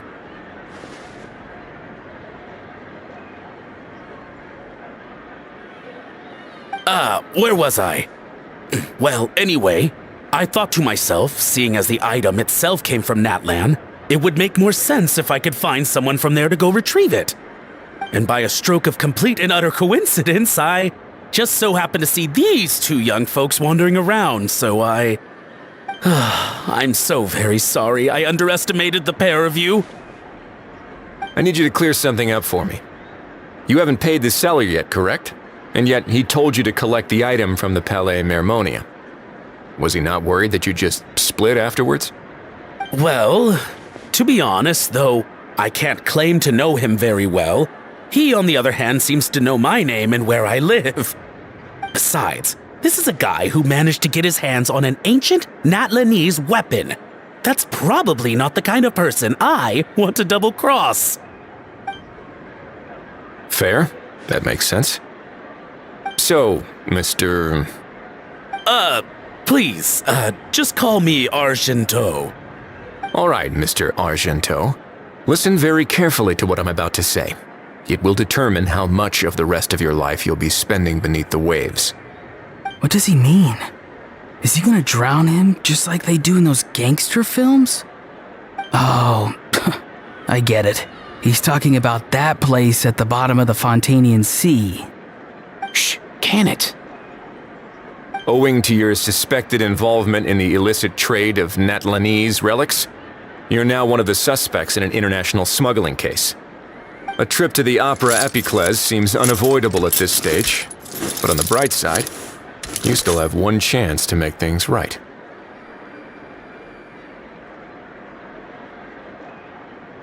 Okay. Do I really?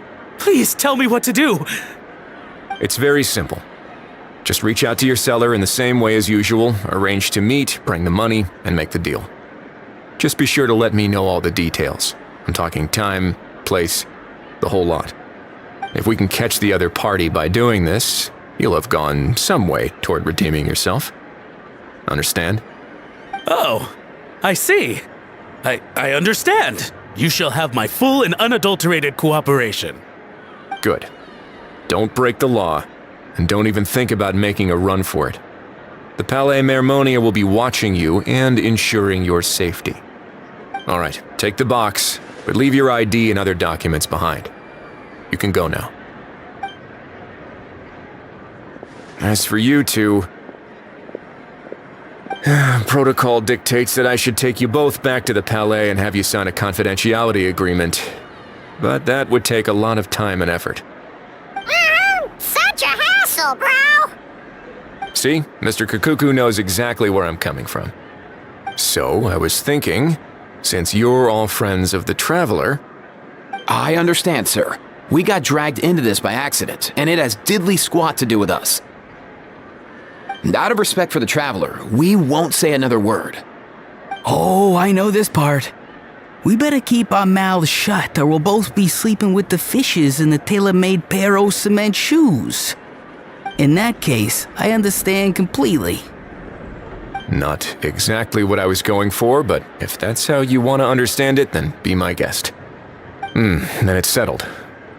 Thanks for your help.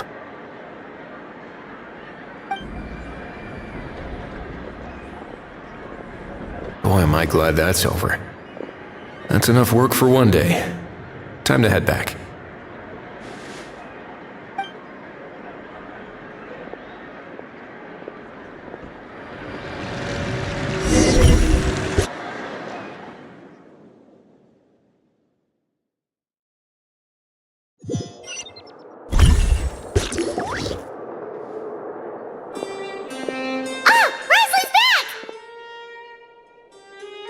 Judging by your expression, it must be good news, huh? It went smoothly, on the whole.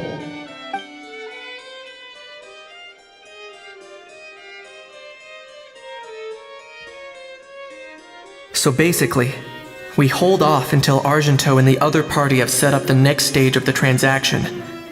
Then we plan our next move. Patience will be key. I get that. It's like hunting.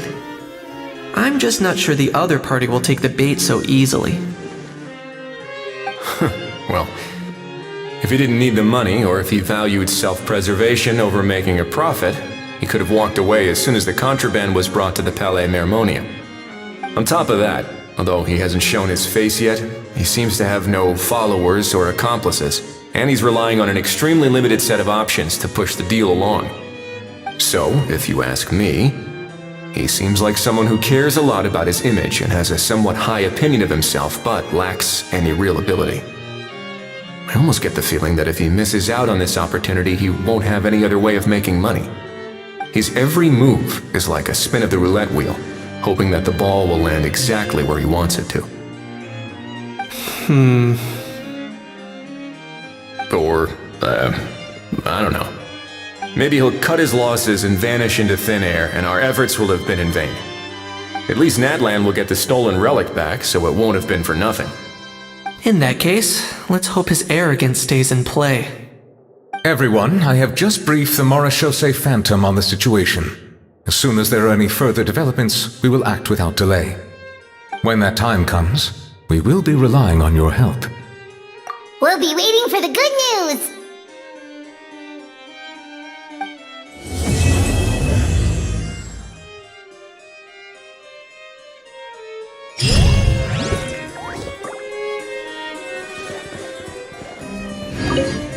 On the topic of kidnapping cases... How exactly do we define the subject of a kidnapping? According to the regulations, I mean. Aside from humans, do pets count? What about sentient non-human beings? Of course, melazines go without saying, but what about a being like a cuckoo? I am surprised that you are unfamiliar with the legal provisions on this matter.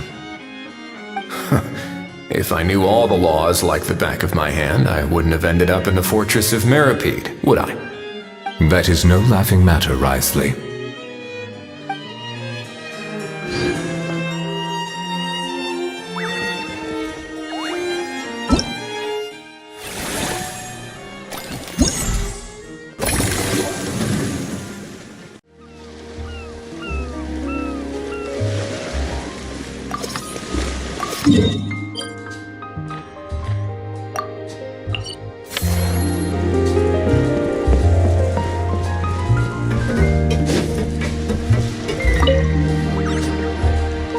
Whoa, is that our hero, the Traveler? And Paimon, too!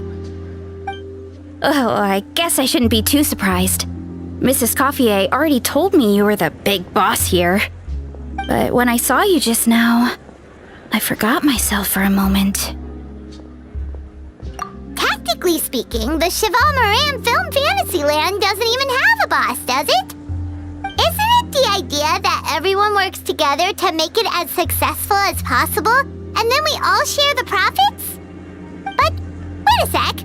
Why are you here, Veressa? Well, officially, I'm here to promote my brand. Not long ago, Mrs. Coiffier placed an order with me for her restaurant, as she often does. In her letter, she mentioned that showcasing my orchard's products at the festival would boost sales and help build my brand recognition. After talking it through with my parents, I decided to give it a shot. Now that I'm done with the restaurant's ingredient order, I plan to sell the rest of my fruit directly to guests to help quench their thirst, of course. The thought of enjoying fresh fruit from Natlan here in Fontaine does sound pretty appealing. But with this many customers, wouldn't it be exhausting to watch the stall all day? Huh? Am I supposed to be watching the stall the whole time? There's an attraction over there called Movie Masterpieces, right? I heard some of the challenges are based on famous films. Some of those films have even been adapted into great comics. I'd love to go give it a try. So, you're not doing any business at all? Back in the Collective of Plenty, I'd just set up a sign with the fruit prices, place a weighing scale and a coin jar to one side, then let people pay on their own. When closing time came around, I'd wake up and check the accounts. Not a single Mora's ever gone missing. To be fair, that does sound nice. People in the Collective of Plenty are a law-abiding bunch. No one would even think about taking something without paying. Makes sense that tending your stall wouldn't take too much effort. Fontainian customers are no doubt trustworthy too, but let's just say they're not used to self-service shopping. Plus, if you just leave the stall unattended as a Natlanese merchant, people here might think you're gone for good. In that case, I'd better start acting the part. But I'll need to buy some things in the city before I officially open for business. I promised to bring back some Fontainian clockwork mecha for Kochi-san. Oh, and I also wanted to try a few rounds of movie masterpieces. After that, I should be able to focus on my business without getting distracted. We might not be locals, but we've explored Fontaine quite a bit. We know our way around pretty well. In that case, give me a moment to get some extra fruit, a price list, and my coin jar set up. I get to go shopping with the Traveler! Nice.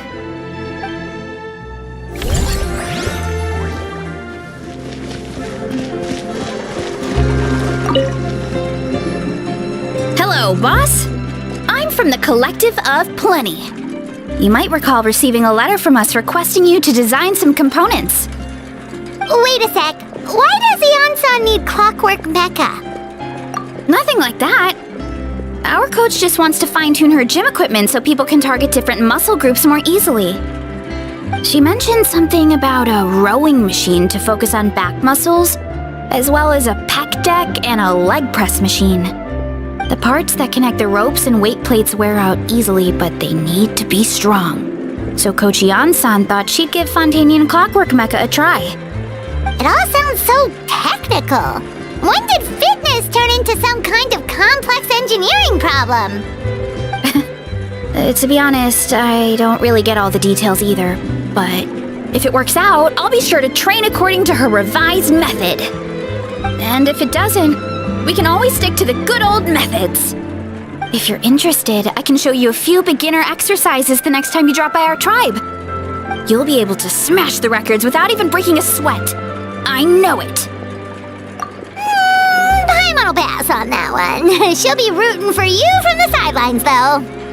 You can always try the equipment we keep for little Saurians, Paimon. As long as you start out with the super light weights, you'll be fine.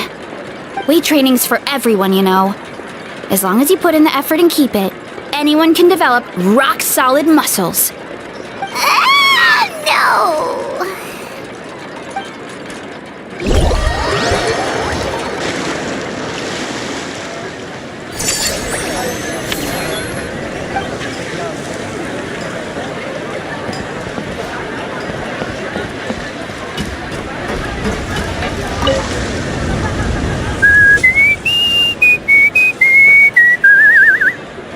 In a good mood, I see. Yep. Seeing my dear vegetables all settled in right where they belong brings me great joy. You sound like a proud parent. I'm happy for you, bro. But given how where they belong is inside a cooking pot, that kind of fills me with dread at the same time. Nice to meet you, bro. The heck are you on about? Does this really seem like a good time for nice to meet you? I guess he's referring to the meeting of the vegetables in the pot. You got it, bro! Honestly, right now, I'm not sure if I should be worrying about your definition of nice to meet you or investigating whether you and Kikuku share some kind of telepathic bond.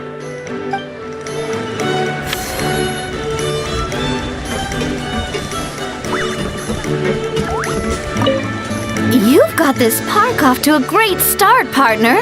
The ball's really starting to roll, huh? I can't wait to see how it'll all turn out. How exciting!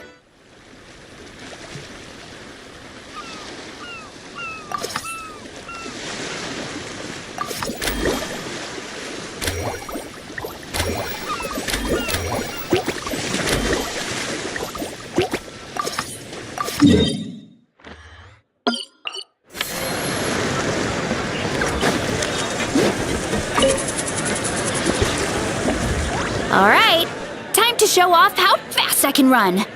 I'm gonna go have a blast, then come back, calm down, and focus on running my fruit stall. That's right. Last thing you'd want is to get too absorbed in having fun, then suddenly realize you're starving because you haven't eaten anything for hours. Funnily enough, Paimon can think of someone else with a bad habit of getting so into things that they forget to eat. No matter how busy you are, nothing's more important than staying well-fed, hydrated, and healthy. No need to worry about me, guys. I do a lot of long-distance running, so I always make sure to bring some food and water with me. This time is no exception.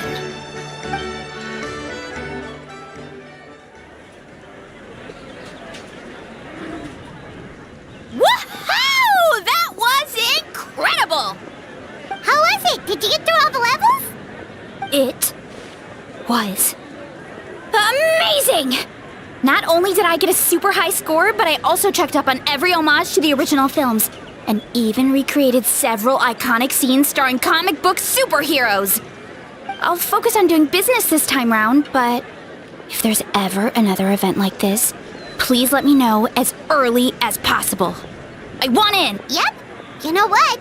We should let you design the levels! I'm sure all the fans will be thrilled! That would be great! Anyway, back to business. Time to focus on my fruit stall. I'm gonna make a name for my orchard in Fontaine.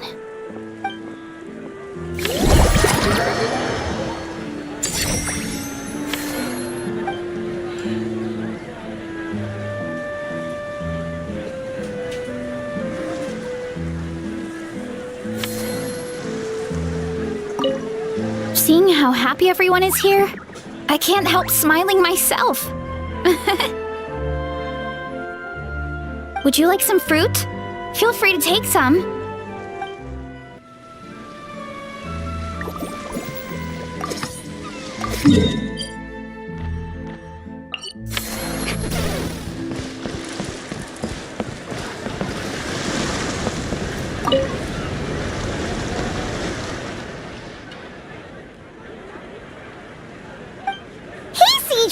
Welcome to the Chevalmarin Film Fantasyland!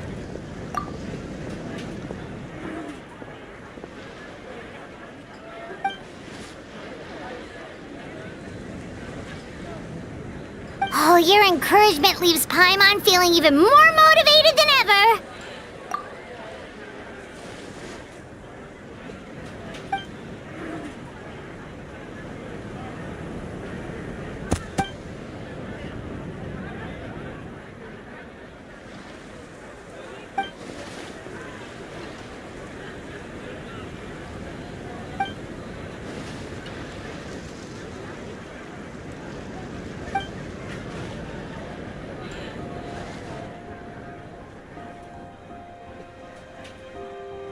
But now they've got films to watch. Even the ones who used to cause trouble might settle down a bit, right? We have our very own animal-themed area, by the way. We call it Mellow Manor. Customers are calling it the most relaxing place in the park.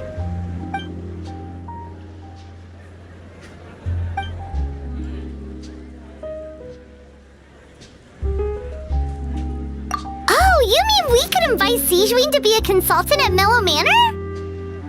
Now that you mention it, that sounds like a great idea! Sijuin's great at caring for people, and she's so warm and gentle. Looking after animals should be a piece of cake! Yeah, like someone who gives advice and tells the park staff how to do their jobs better. The workload won't be too heavy, but it's important work. Besides, you'll mostly be playing with the animals.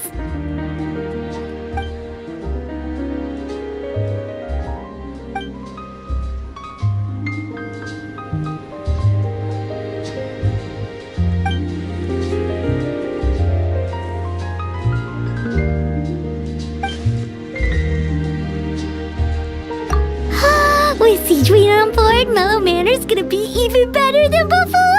Paimon has a feeling our revenue's gonna shoot through the roof!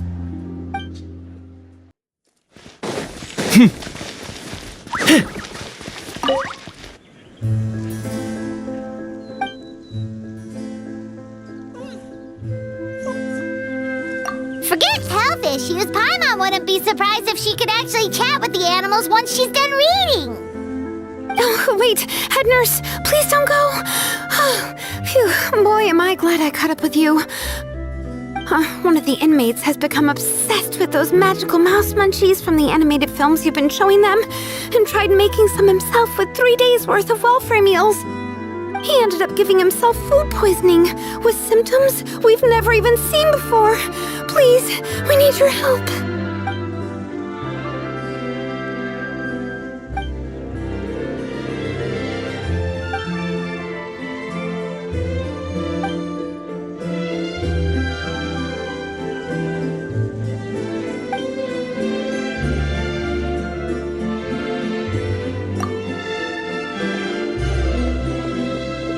She sure has it tough. Not only does she have to worry about taking care of her patients, she also has to clean up after those troublemakers. Why don't we prepare something tasty for her? It might help lift her spirits.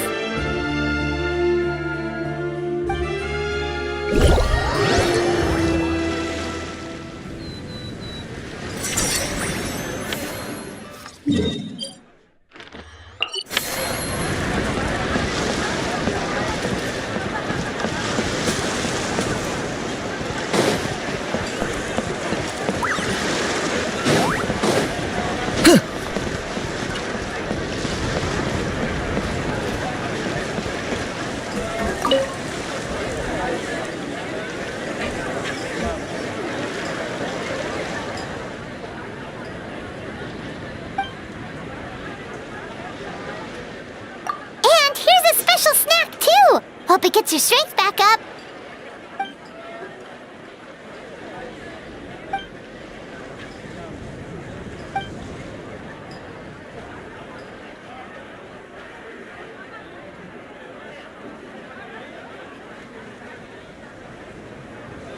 Is it because they aren't paying any attention when they're watching?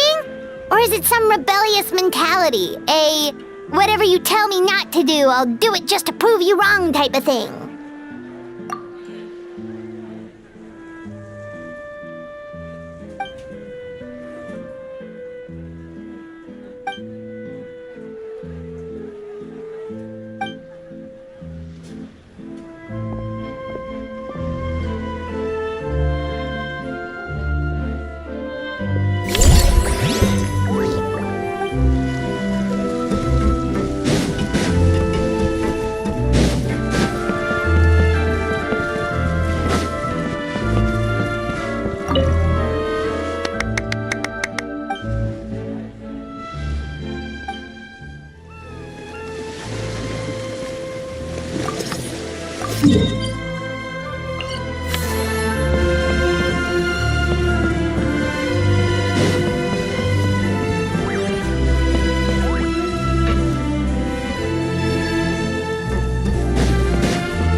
Us? Wait, but Paimon hasn't seen Linny anywhere!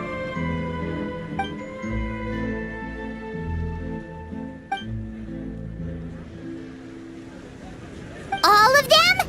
That's some serious dedication right there.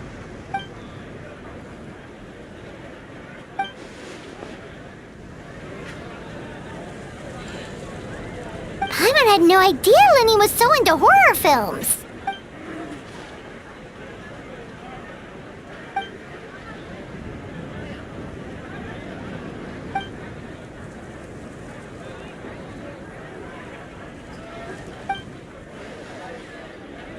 Well, that's a side of Linny we've never seen before.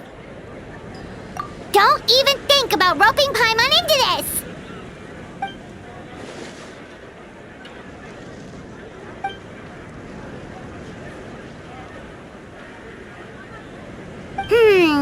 Sounds like eclectic escapades would be more to your liking then. Want to give it a try?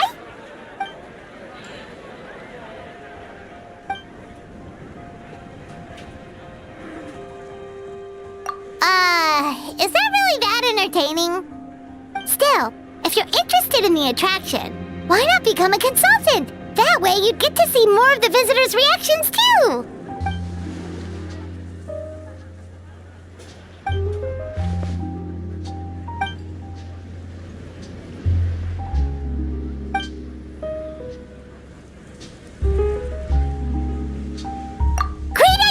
If we can get Linny on board, the Chevalmarin Film Fantasyland will be even more popular than it already is!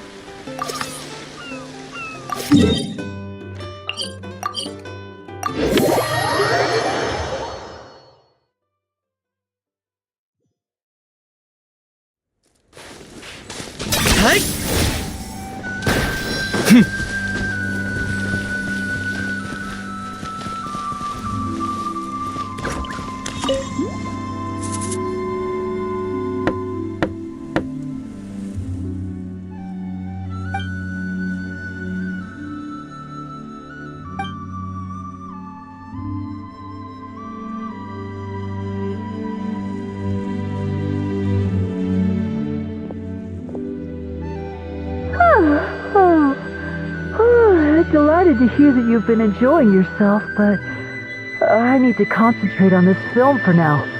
Those animal assistants will have to wait. I just need sleep.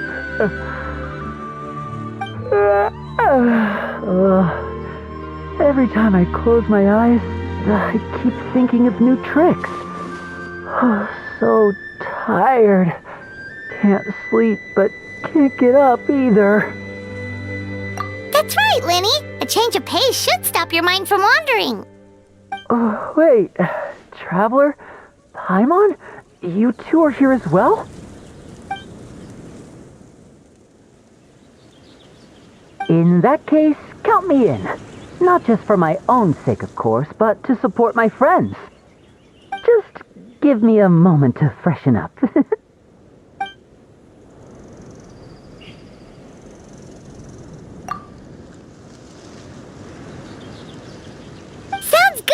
Getting Lenny to cheer up and visit the amusement park's surely our greatest success yet!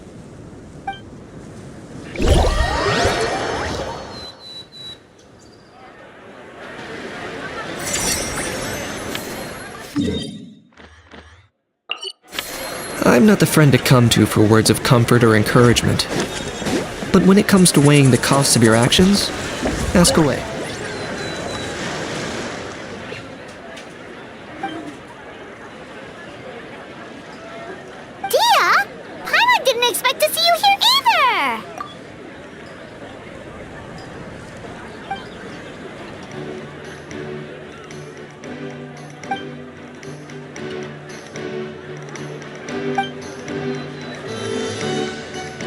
Guess that's not scenery most Fontanians see every day, huh?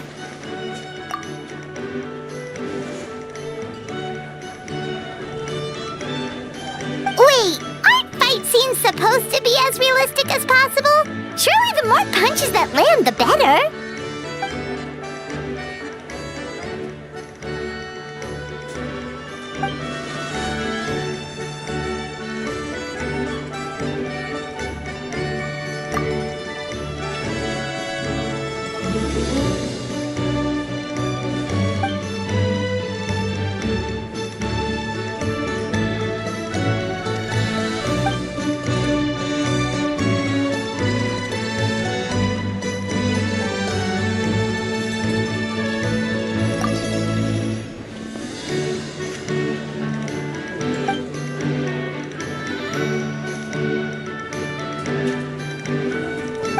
You sure that's okay?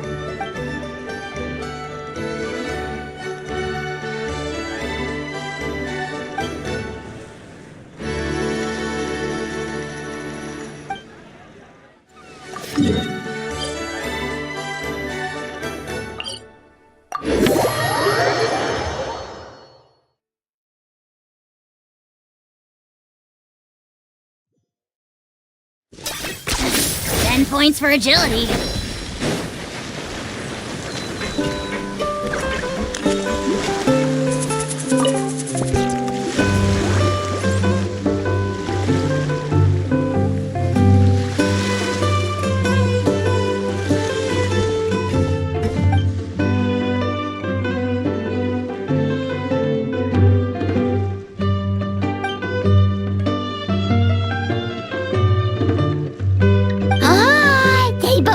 Delicious!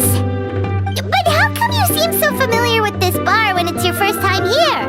Paimon's never even heard of the drinks you ordered us!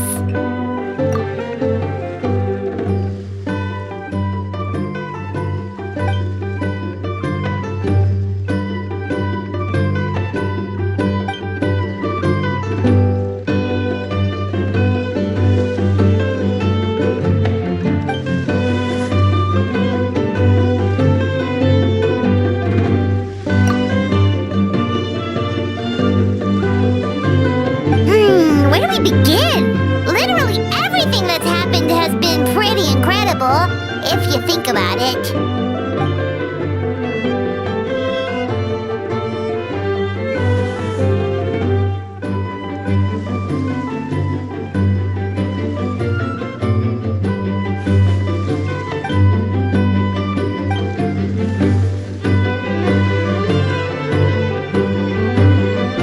Huh? So we could become mercs too?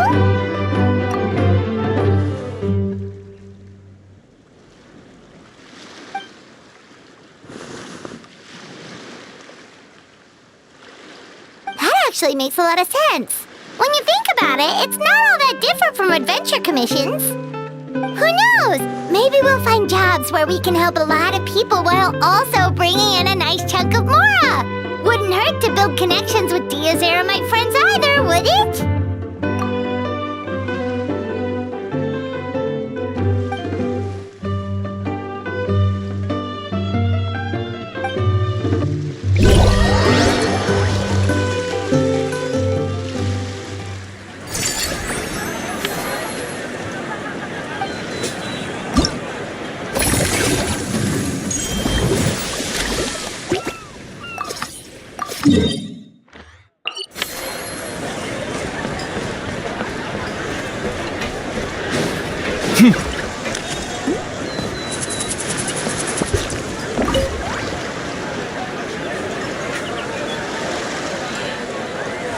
Thanks for inviting me to come down, you two.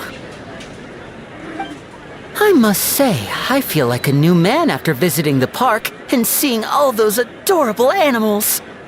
Seems like Lynette has her eye on some great potential animal assistants, too.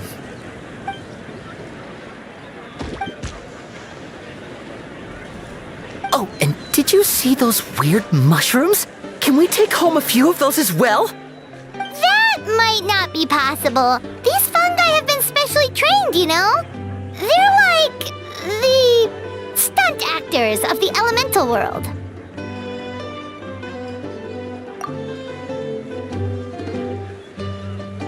Are you sure about that? Paimon's pretty sure we've never seen a cat anywhere near as big and as soft as a fungus.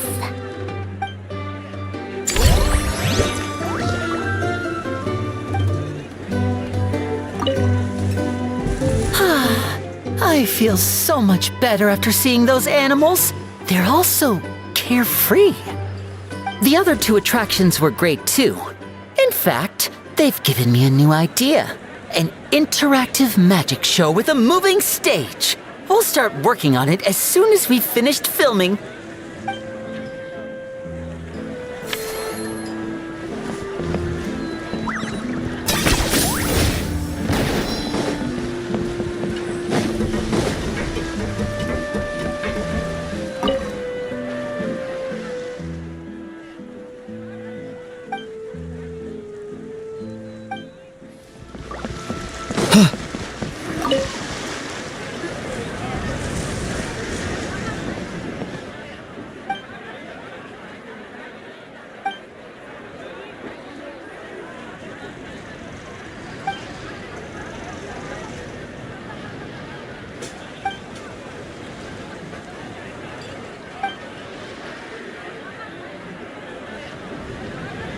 You're so quick, Dia!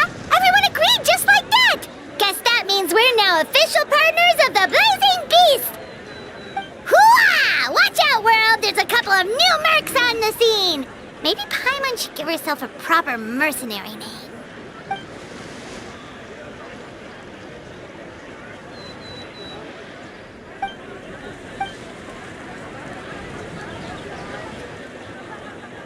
It's a deal!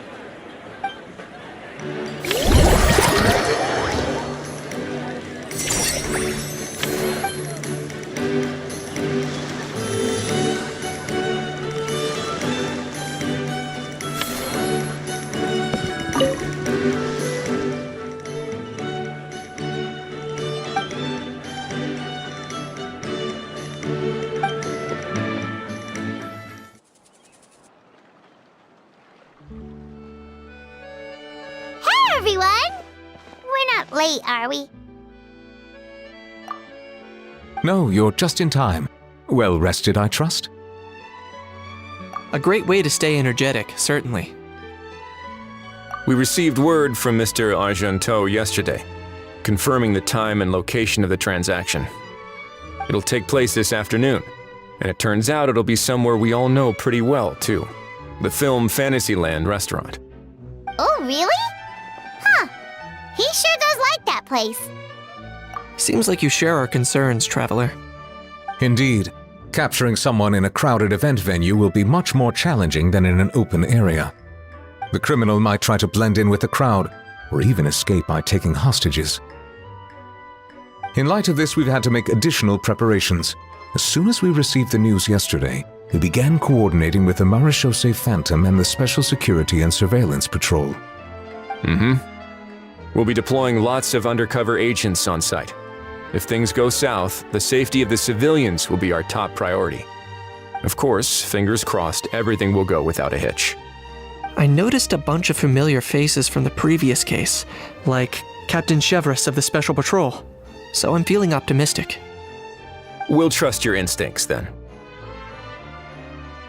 Oh, yeah, and by the way, we've also been in communication with Miss Lapine Pauline and Miss Navia. The Spina di Rosula will provide support within a controlled scope, so there's no need to worry. The only potential issue is with Miss Escoffier. It would be easy if it were that simple. All right, no more jokes. Miss Escoffier has made it clear that she doesn't want her restaurant to suffer any losses as a result of this operation. But, well, I have a feeling things might not go quite as smoothly as she hopes. To be honest, we shouldn't have dragged you into this in the first place, and it's caused you quite enough trouble already. The Fontanian authorities should be able to handle the rest from here. But still, I'm guessing you'd like to see how it all turns out. Well then, feel free to head down to the scene, but just stay alert and play it by ear. You won't necessarily have to do anything. Unless things go pear-shaped, of course. I'll do my best to ensure that things don't escalate to that point. Of course. There are still a lot of unanswered questions, but our intel so far indicates that the culprit's from Natlan. Plus, I'm already a witness in this case. Might as well see this thing through to the end. That's the Knight we know and love!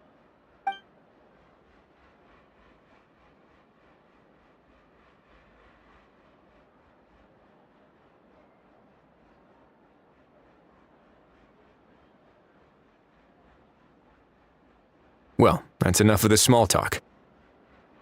The operation's scheduled for the afternoon. If we're quick enough, we'll even have time for a few cups of tea before we leave. Oh, and let's grab something to eat too! Can't work on an empty stomach, you know. And rooting for you! It's a very important job. All right, I'll head over to the venue now. Ahal's been harping on for days now about this event-exclusive meal he wants to try. Guess I might as well shut him up sooner rather than later. See you in a bit. I look forward to hearing how it all goes.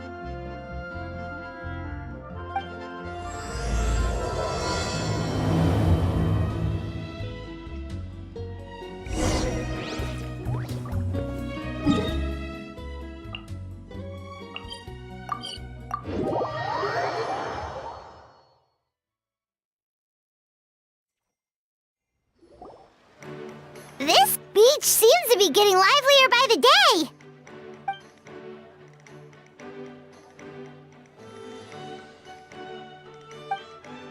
Traveler,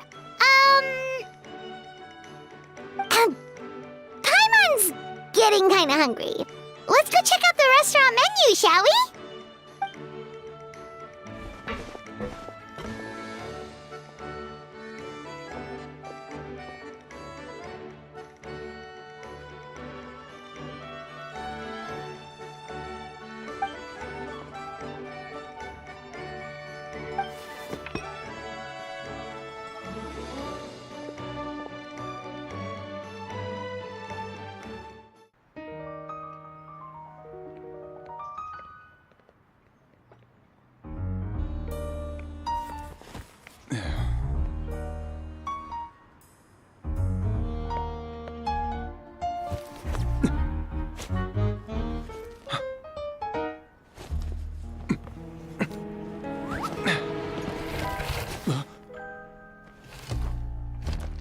Your friend thought you might be thirsty. Won't you stay and drink it?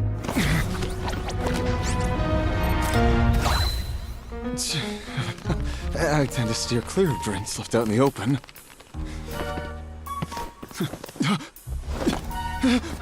You're surrounded. Give up and come with. You lousy swine! Stop right there! Oh look! A surprise performance! Wow! How lucky we are! Quick, take a photo! After him!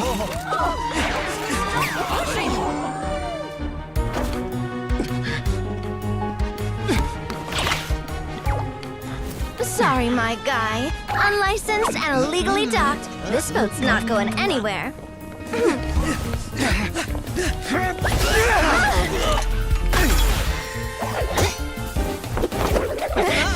Quick! Don't let him get away!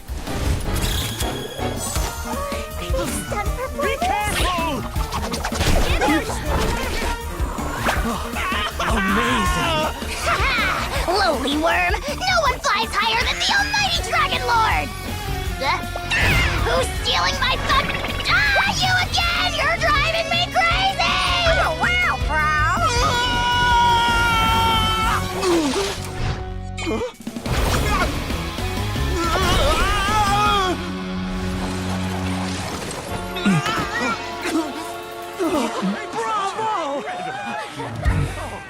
All right, that's a wrap.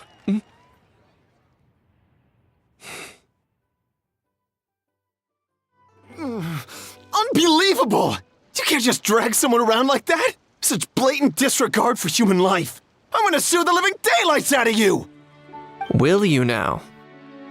I think I did you a favor by pulling you away from your audience. Saved you some face at the very least. As for whether you were facing up or down along the way, well, that was your decision, wasn't it? Why, you...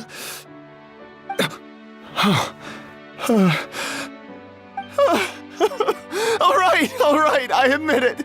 I was in the wrong.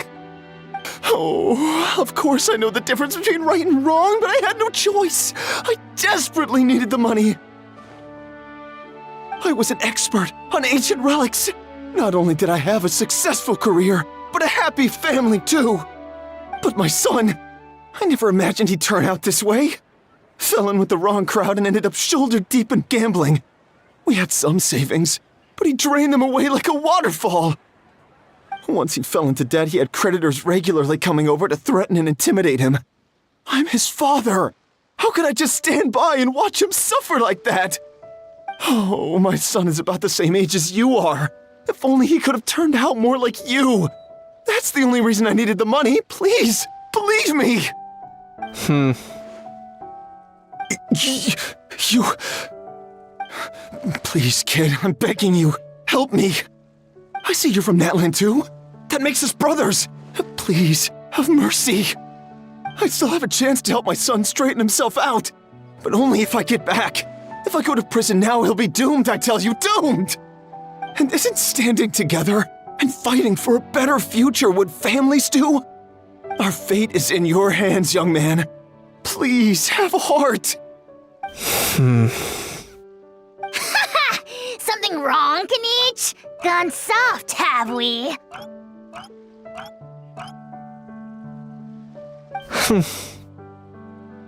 I don't believe a word you say. Wriothesley had you just about figured out. You're a gambler. Pure and simple. A gambler? Me? Nonsense! I told you, it's my son! First of all, are you really from Natland? You've been keeping tabs on the gun's whereabouts this whole time.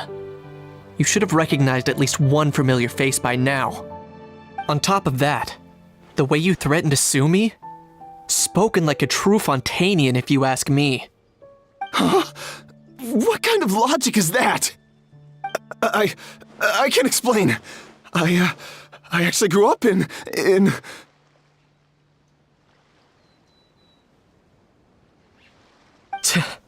I don't want to hear another word. Ahau, here's your chance. Shut someone else up for once. The moment I've been waiting for. Eat this, scumbag! Being a compulsive liar is one of the hallmarks of a die-hard gambler. I bet you're just a Fontainian pretending to be from Natlan. Even if you have any friends or family to speak of, I'm guessing they've long since cut all ties with you. And you have your depraved ways to thank for that. Of course, I might be wrong.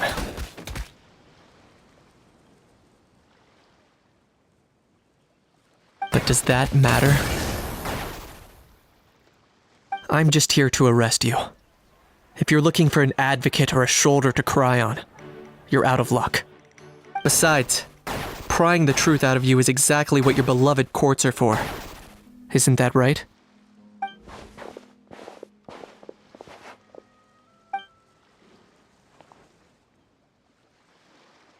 Many thanks.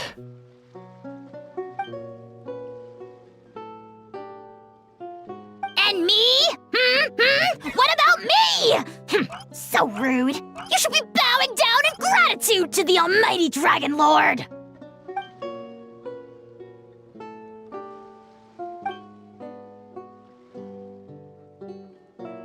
Hey, what do you mean?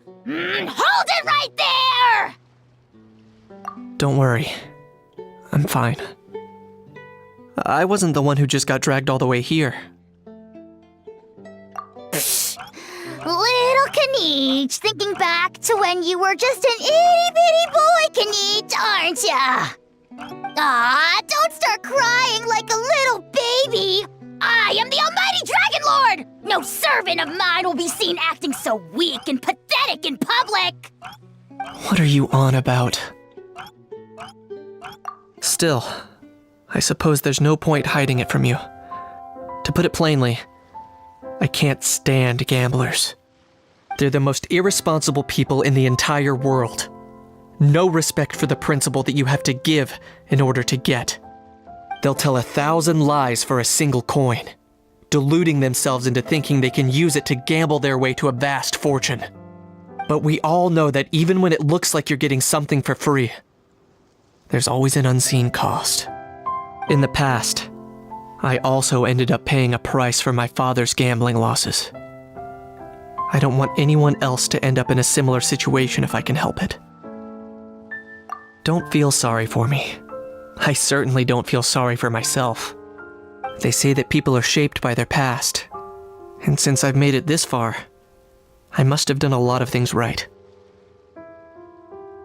We should never punish ourselves for the mistakes of others. Instead, I choose to remember the moments that helped me grow.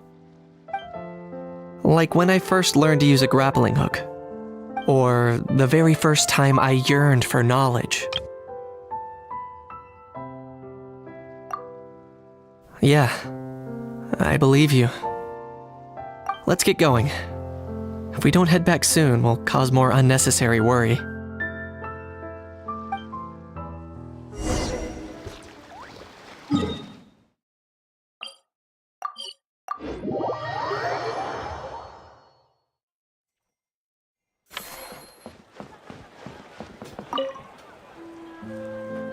Yay! Traveler Kniech, you're back! We just saw Chevro's taking the criminal away! She looked pretty pleased with herself. Haha! So after so much running in circles, turns out he had no fight in him, huh? Guess running away was the only trick up his sleeve. Oh, also, Risley said to let you know that he's already left. He went to report back to the Palais Mermonia. Apparently the Maréchal say Phantom's preparing to carry out an in-depth investigation into illegal gambling activities. Sounds like they'll have their hands full. Anyway, that's for the Palais to worry about, not really our concern.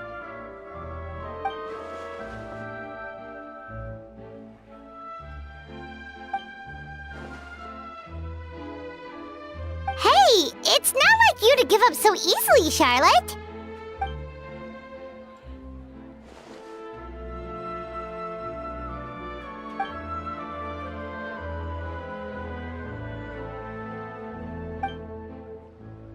Make sure you pick the best shots of Paimon. Oh, already gone. Hope she heard that. Yeah, you're right. But what took you all so long to get here? Did something happen? What? Rumors and slander! When have I, the almighty Dragon Lord, Kahulahau, ever sunk to such sniveling? Often, actually. To be honest, I haven't decided yet. At the moment, I've got nothing urgent to get back for. And, in any case, the court might need me to testify again. Plus, that gun's still a key piece of evidence. I'll probably have to wait until the case is closed before I can return it to Natlan. So, I guess I'll be sticking around to enjoy the beach a little longer.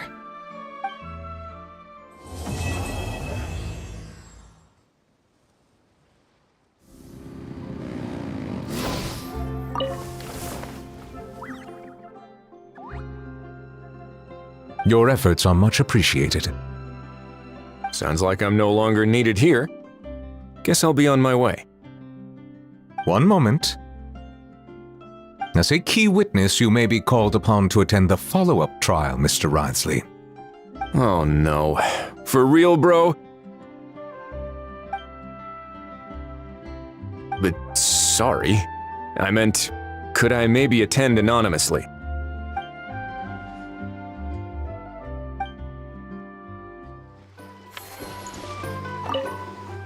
Earlier on, that lady with the pink hair took a picture of a Hao and Kakuku together.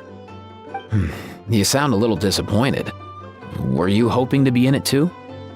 I was at first. But after seeing how awkward a Hao looked, I figured I wouldn't really fit in. Huh? And you didn't think of sharing this any sooner? I'd have cuddled your neck and smiled for the camera! Anything to get out of being in the same frame as that thing! Really? Well, no worries, you still can. Come here, give us a hug. I hope your face is ready, because it's about to get flame roasted! I got your back, bro!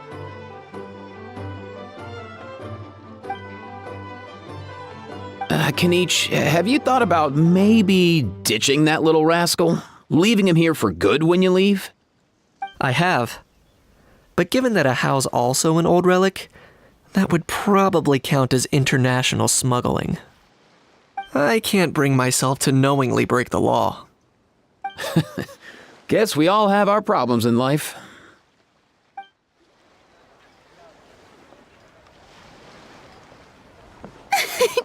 Why, hello there, traveler, Paimon. I sensed your enthusiasm from a mile off. You were so bright, I could have taken you for an opera singer in full falsetto. Farina, you're finally here! Thank you. I am just as thrilled to be here as you are to have me. More seriously, I'm not the star this time. That's you two, alongside all the creators sharing their passion for film with the world. Honestly, when I was first asked to approve the plans, I thought this would just be a small event. I never imagined that the Chevalmarin Film Fantasyland would expand to this scale so quickly. Yeah, thinking back to when we first arrived, it really has all come together in no time. At this rate, who knows? Someday it could become as iconic as the Fontanalia Film Festival itself.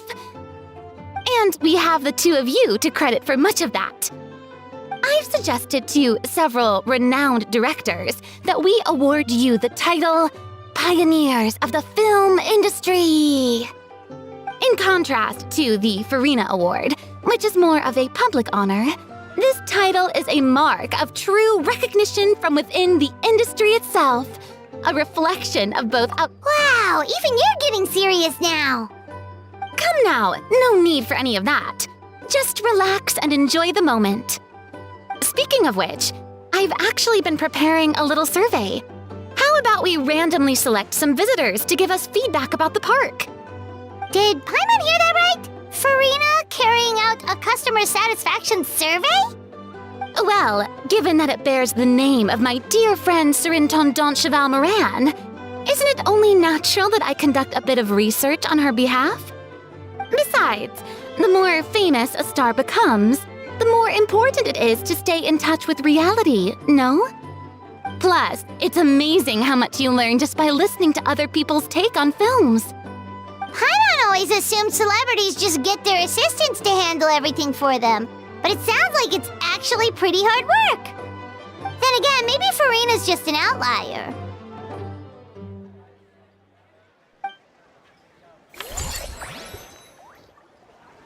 There we are, all set to go. Now, let's take a stroll nearby and randomly pick out some visitors to ask a few key questions.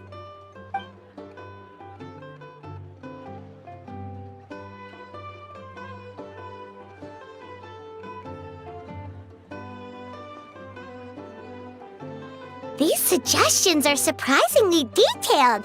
Choosing film prototypes, recreating the scene cutting process, budget management for costumes, makeup, and set design?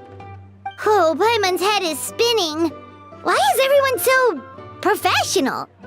Also, nearly every single person we spoke to said they wanted to see Lady Farina perform. Your popularity is off the charts! To tell you the truth, I've no plans to perform this time around.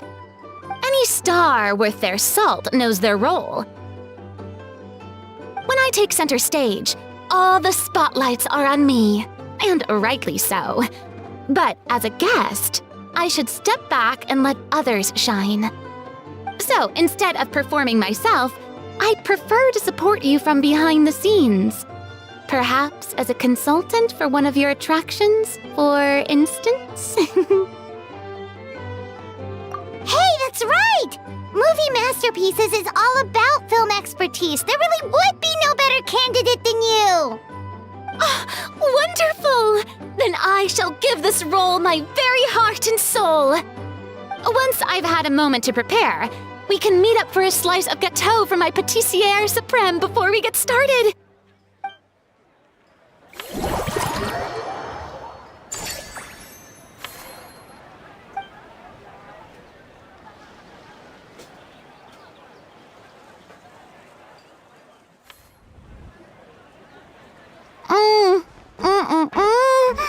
Simply exquisite.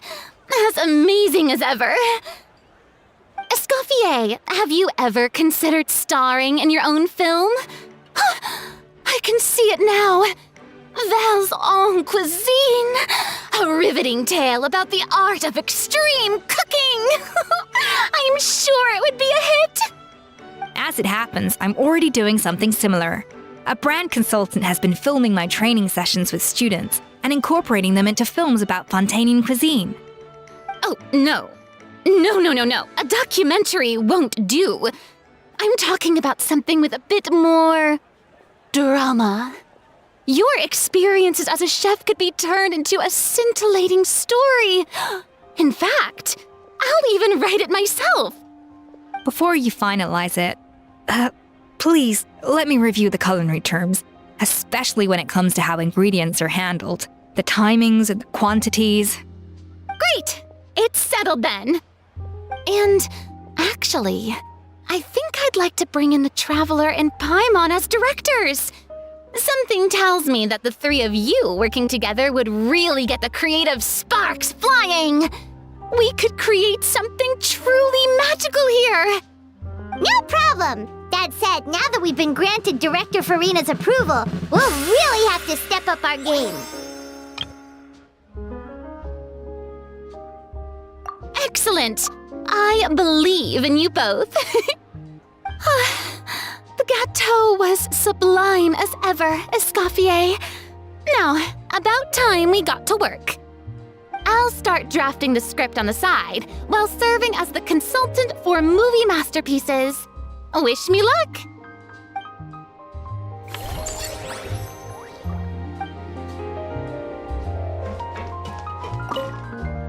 A truly great adaptation must capture a film's core themes and seek to convey the inspiration that lies behind them. The three attractions are certainly all up to par, And I trust that you'll be able to make them better still. To enhance our film's aesthetic, I'd recommend a few classics for you to familiarize yourself with. Or, if you have the time, maybe we could watch them together?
Things have reached this point, we should add... A pinch of salt? A dash of pepper, actually! Brilliant! Huh? You two aren't talking about a new dessert menu by any chance, are you? Not desserts. Oh, we're talking about the script! Oh, my dear partner, photographer, rookie director. Our creativity must keep up with the overflowing enthusiasm of our fans. There's no room for dull scripts on my stage. Plot twists should strike the audience like a cloud of pepper, leaving them sneezing in surprise. Achoo! The same logic applies in catering. I once heard Miss Emily mention that pepper could be used in perfumes. Perhaps I could find a way to make it work in desserts too. A peppery kick to complement the delicate sweetness of cream, perhaps. Wow, the two of them seem to be working together so well! Paimon's struggling to imagine what a pepper cake would taste like, though.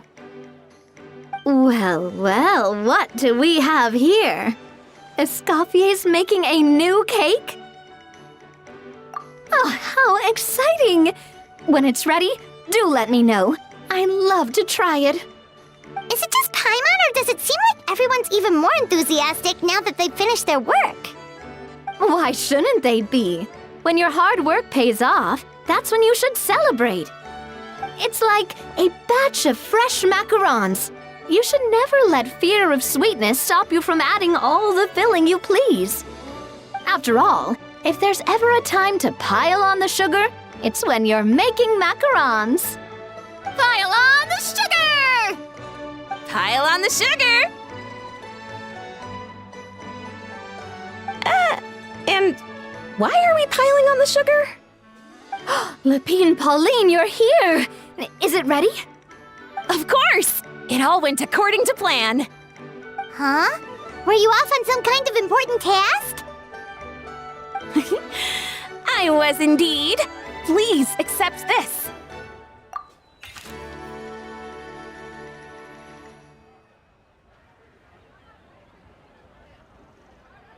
Oh, wow! It's a panoramic view of the amusement park with everyone's illustrations on it! Since the film Fantasyland has been such a success, we decided to create a unique souvenir to remember it by. We built this park together brick by brick, so we decided we'd all contribute to drawing this map together too. To be fair, it was mostly thanks to Miss Lapine Pauline. She's our expert when it comes to drawing after all. But we all did our best to leave our own marks too. That's right! And on top of that, Traveler, I'm offering you a most special privilege. You get to add a mustache to my portrait!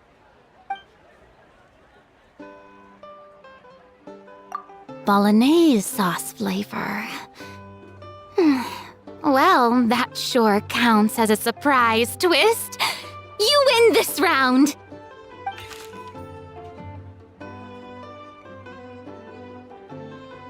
Alright then!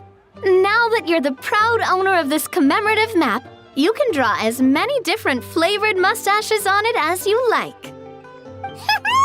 Sounds like a pretty tasty map. We'll look after it well. Great! Your satisfaction is our #1 priority. Everything's all in order. Now it's time to relax. Forget about work and just enjoy the park.